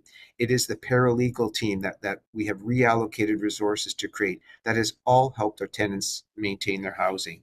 And then we looked at, and we have provided data to back up all of those, all of the success that those teams have had. And then there's the section of the report that talks about the revising the senior specific policies to better respond to the unique challenges by seniors, right? So just today, right, the use of space, that is all, the engagement and the relationships that have been, that we have been worked on to help develop these policies, very important. And so when you look at something like the Community Activities Fund, yes, we have that policy, but what it speaks to in terms of what we have delivered and hope to deliver more in the future really builds and shows how we've helped to meet that aspect of the integrated service model. Understanding that there's improvements and more work that we can do in all of these areas, what we wanted to, though, really impress through this, responding to this motion was this was the investment and this is the work that has been taken place. And then the third area of that integrated service model speaks to the aspect of the partnerships, right? And we had provide access to a range of health, social, and wellness services to tenants in their buildings where feasible and desired by the tenants. And so there's a lot of examples given in this report of where we have built this out, and we do respond specifically in the motion when it talks about Toronto Public Health and Parks and Rec. That was a request in the motion to address those. So we have there's more work to do with those partnerships. But what we also highlighted in the report was the other divisions, areas in the city who we work with, right, in terms of the delivery of our service. One of them, like Connect TO, right? They are looking at this year 20 Wi-Fi locations in 20 common rooms of 20 of our buildings, and over 4 years the balance of our buildings. So it's not only those two divisions where we have relationships or want better relationships, but we also have partnerships with many aspects within the city. So we highlight that in the report as well in response to the motion. And then the last area which is around the care coordination. This is that one area, I think, to Brenda's point and Fareed's earlier, around the aspect around health. And we state within this report, and this is where there still needs more work to be done, right? This is clearly an area of improvement for us. I think we've had very good outcomes in the other areas as it relates to the ISM. And and I think one of the reasons is, we're 2 years young. This partnership space is complex. And I really look forward to a future, like the next meeting with this committee around that partnership aspect. A lot has happened, but this is an area, and as we identify in the report, we have had some success, but really this is an area where the most gains can be made, so that more supports can be provided. We don't want to be duplicating what's happening across providers in the city, but the reality is some of that does happen, but we have to tease out what is our role in that and how we better connect. And there has been some good conversation with leadership with the Ontario health teams around this work. So kind of stay tuned, but it is that is one. So we recognize that work within in our response to this motion. But at the end of the day, and I'll just kind of summarize here to say, what we really tried to do was to present how this, the integrated service model has resulted in benefits for our tenants to better age at home. It's a lot. Yeah. Thank you, Tom. And I am reminded too of that 2 year. It's been a lot in 2 years. Fareed, please feel free to comment. Yeah, thanks, Chair, and thanks, Tom. It's a fairly comprehensive report, as I mentioned. It's a long report. It's 20 pages. I was wondering, though, whether or not it wouldn't be helpful to do a 1 or 2 page summary, because I'm thinking it goes to the committee, you put a 20-page report before them. Exactly. Is it helpful to do a summary, a page and a half or something that says, here are the highlights of what has been accomplished, what needs to be done, what's outstanding on the ISM? I just feel that sometimes it's perhaps brevity helps. So think about that as you kind of contemplate getting this report finalized. I have no problem with the report. I think it's quite comprehensive. I worry though that some of the important stuff are buried in the details and may not get the attention they deserve. Okay. Yes. Through the chair. So we tried to capture that in the current summary of that report. So we're kind of recognizing that wanting to capture those key parts. We are to the committee. We are going to have the opportunity to make a presentation to the Economic and Development Committee. So that is where we are going to have that opportunity for you to really kind of highlight and pinpoint some of those successes. Yeah, that's great. Yeah, it would be good to, yeah, it's hard to summarize further out, but I was thinking the same thing, Fareed. I think the other thing is that maybe making note that there are some things that are happening within our healthcare system that, you know, there's a lot of moving parts, and to not feel Yeah. responsible for, like, I think that, you know, like sometimes people that are working in one part of the system aren't aware of so much of some of the other parts, you know, specifically the creation of Ontario health teams and a very new mandate for home and community care, that is, you know, like a lot of organizations are actually, you know, struggling with new relationships and new ways of working, and that's like, you could be working every day and probably not have that all figured out by the time you go to this presentation. So it may be fair to say things that you do have control over and things that we don't, but that we're actually nudging along. Any other comments, Brenda and Jim, and then we'll try to wrap up. Brenda, you're on mute. Sorry, can you hear me now? Yeah. Quick one. Under senior supportive housing program within the body of this report, that's something that I would like to, you know, to see happen more. And that's within our control. It's within a citywide agency. And that's I'm familiar with what they're doing in some of those designated buildings, but that's exactly what I'm trying to get at. And it seems to me, instead of high level, we should also look at within the city functions and agencies, maybe expanding the number of buildings they're working with, et cetera, but using that as our model. Secondly, also I agree, this is an interesting report. And Tom, correct me if I'm wrong, is City Council wanting to see the bang for the buck? You know, that this is obviously a new initiative, lots of money put into the change of services here. Are they looking for outcome measures here, that the money they're spending has been fruitful and worthwhile? I mean, I don't mean to be pejorative, but is that what City Council is looking for?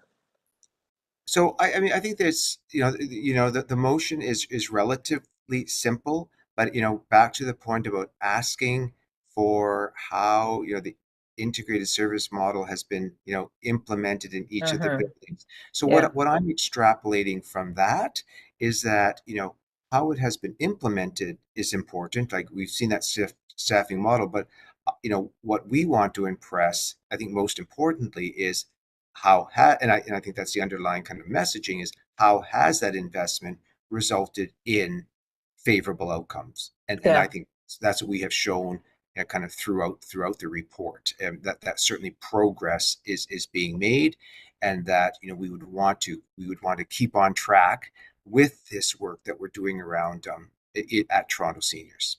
Because I can also see it also has implications for Toronto community housing. If we have a model that can be replicated, or at least identified. I mean, we have all the, 10, 12,000 seniors in Toronto community housing, right? 17,000 in Toronto community housing. Thank you. Yeah. Thank you. My numbers are bad. So, I can see the city council and executive committee being concerned about these things. I would appreciate it as well. And so what we do and what we do well can also be possibly down the road looked at by Toronto community housing and how they serve their senior component. Agreed.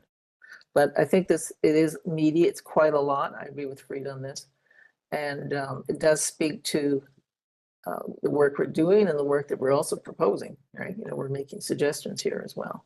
So touche for everyone. Thank you.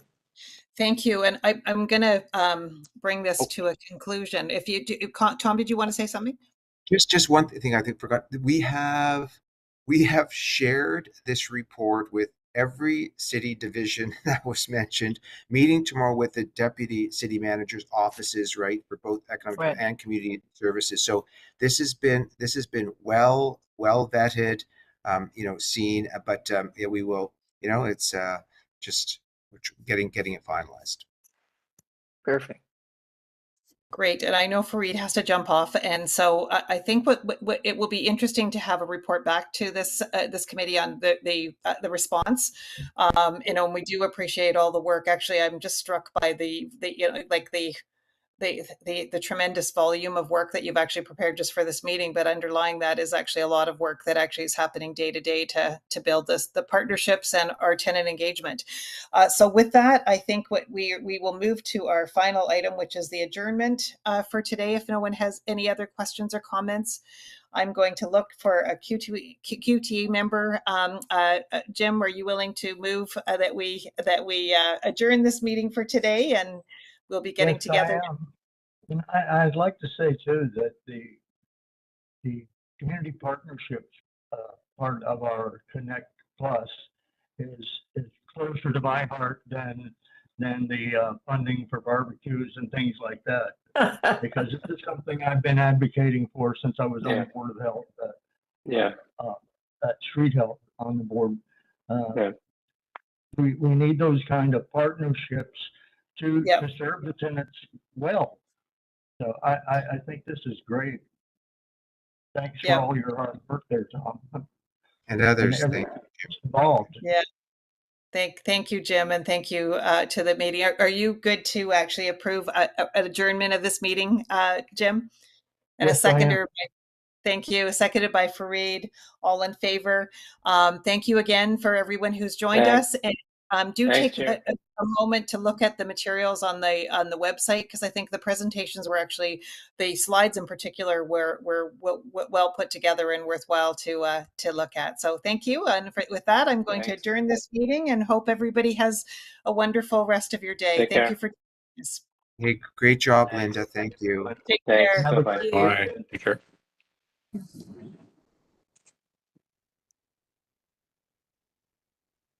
Good job. Thanks, Karen. Thanks.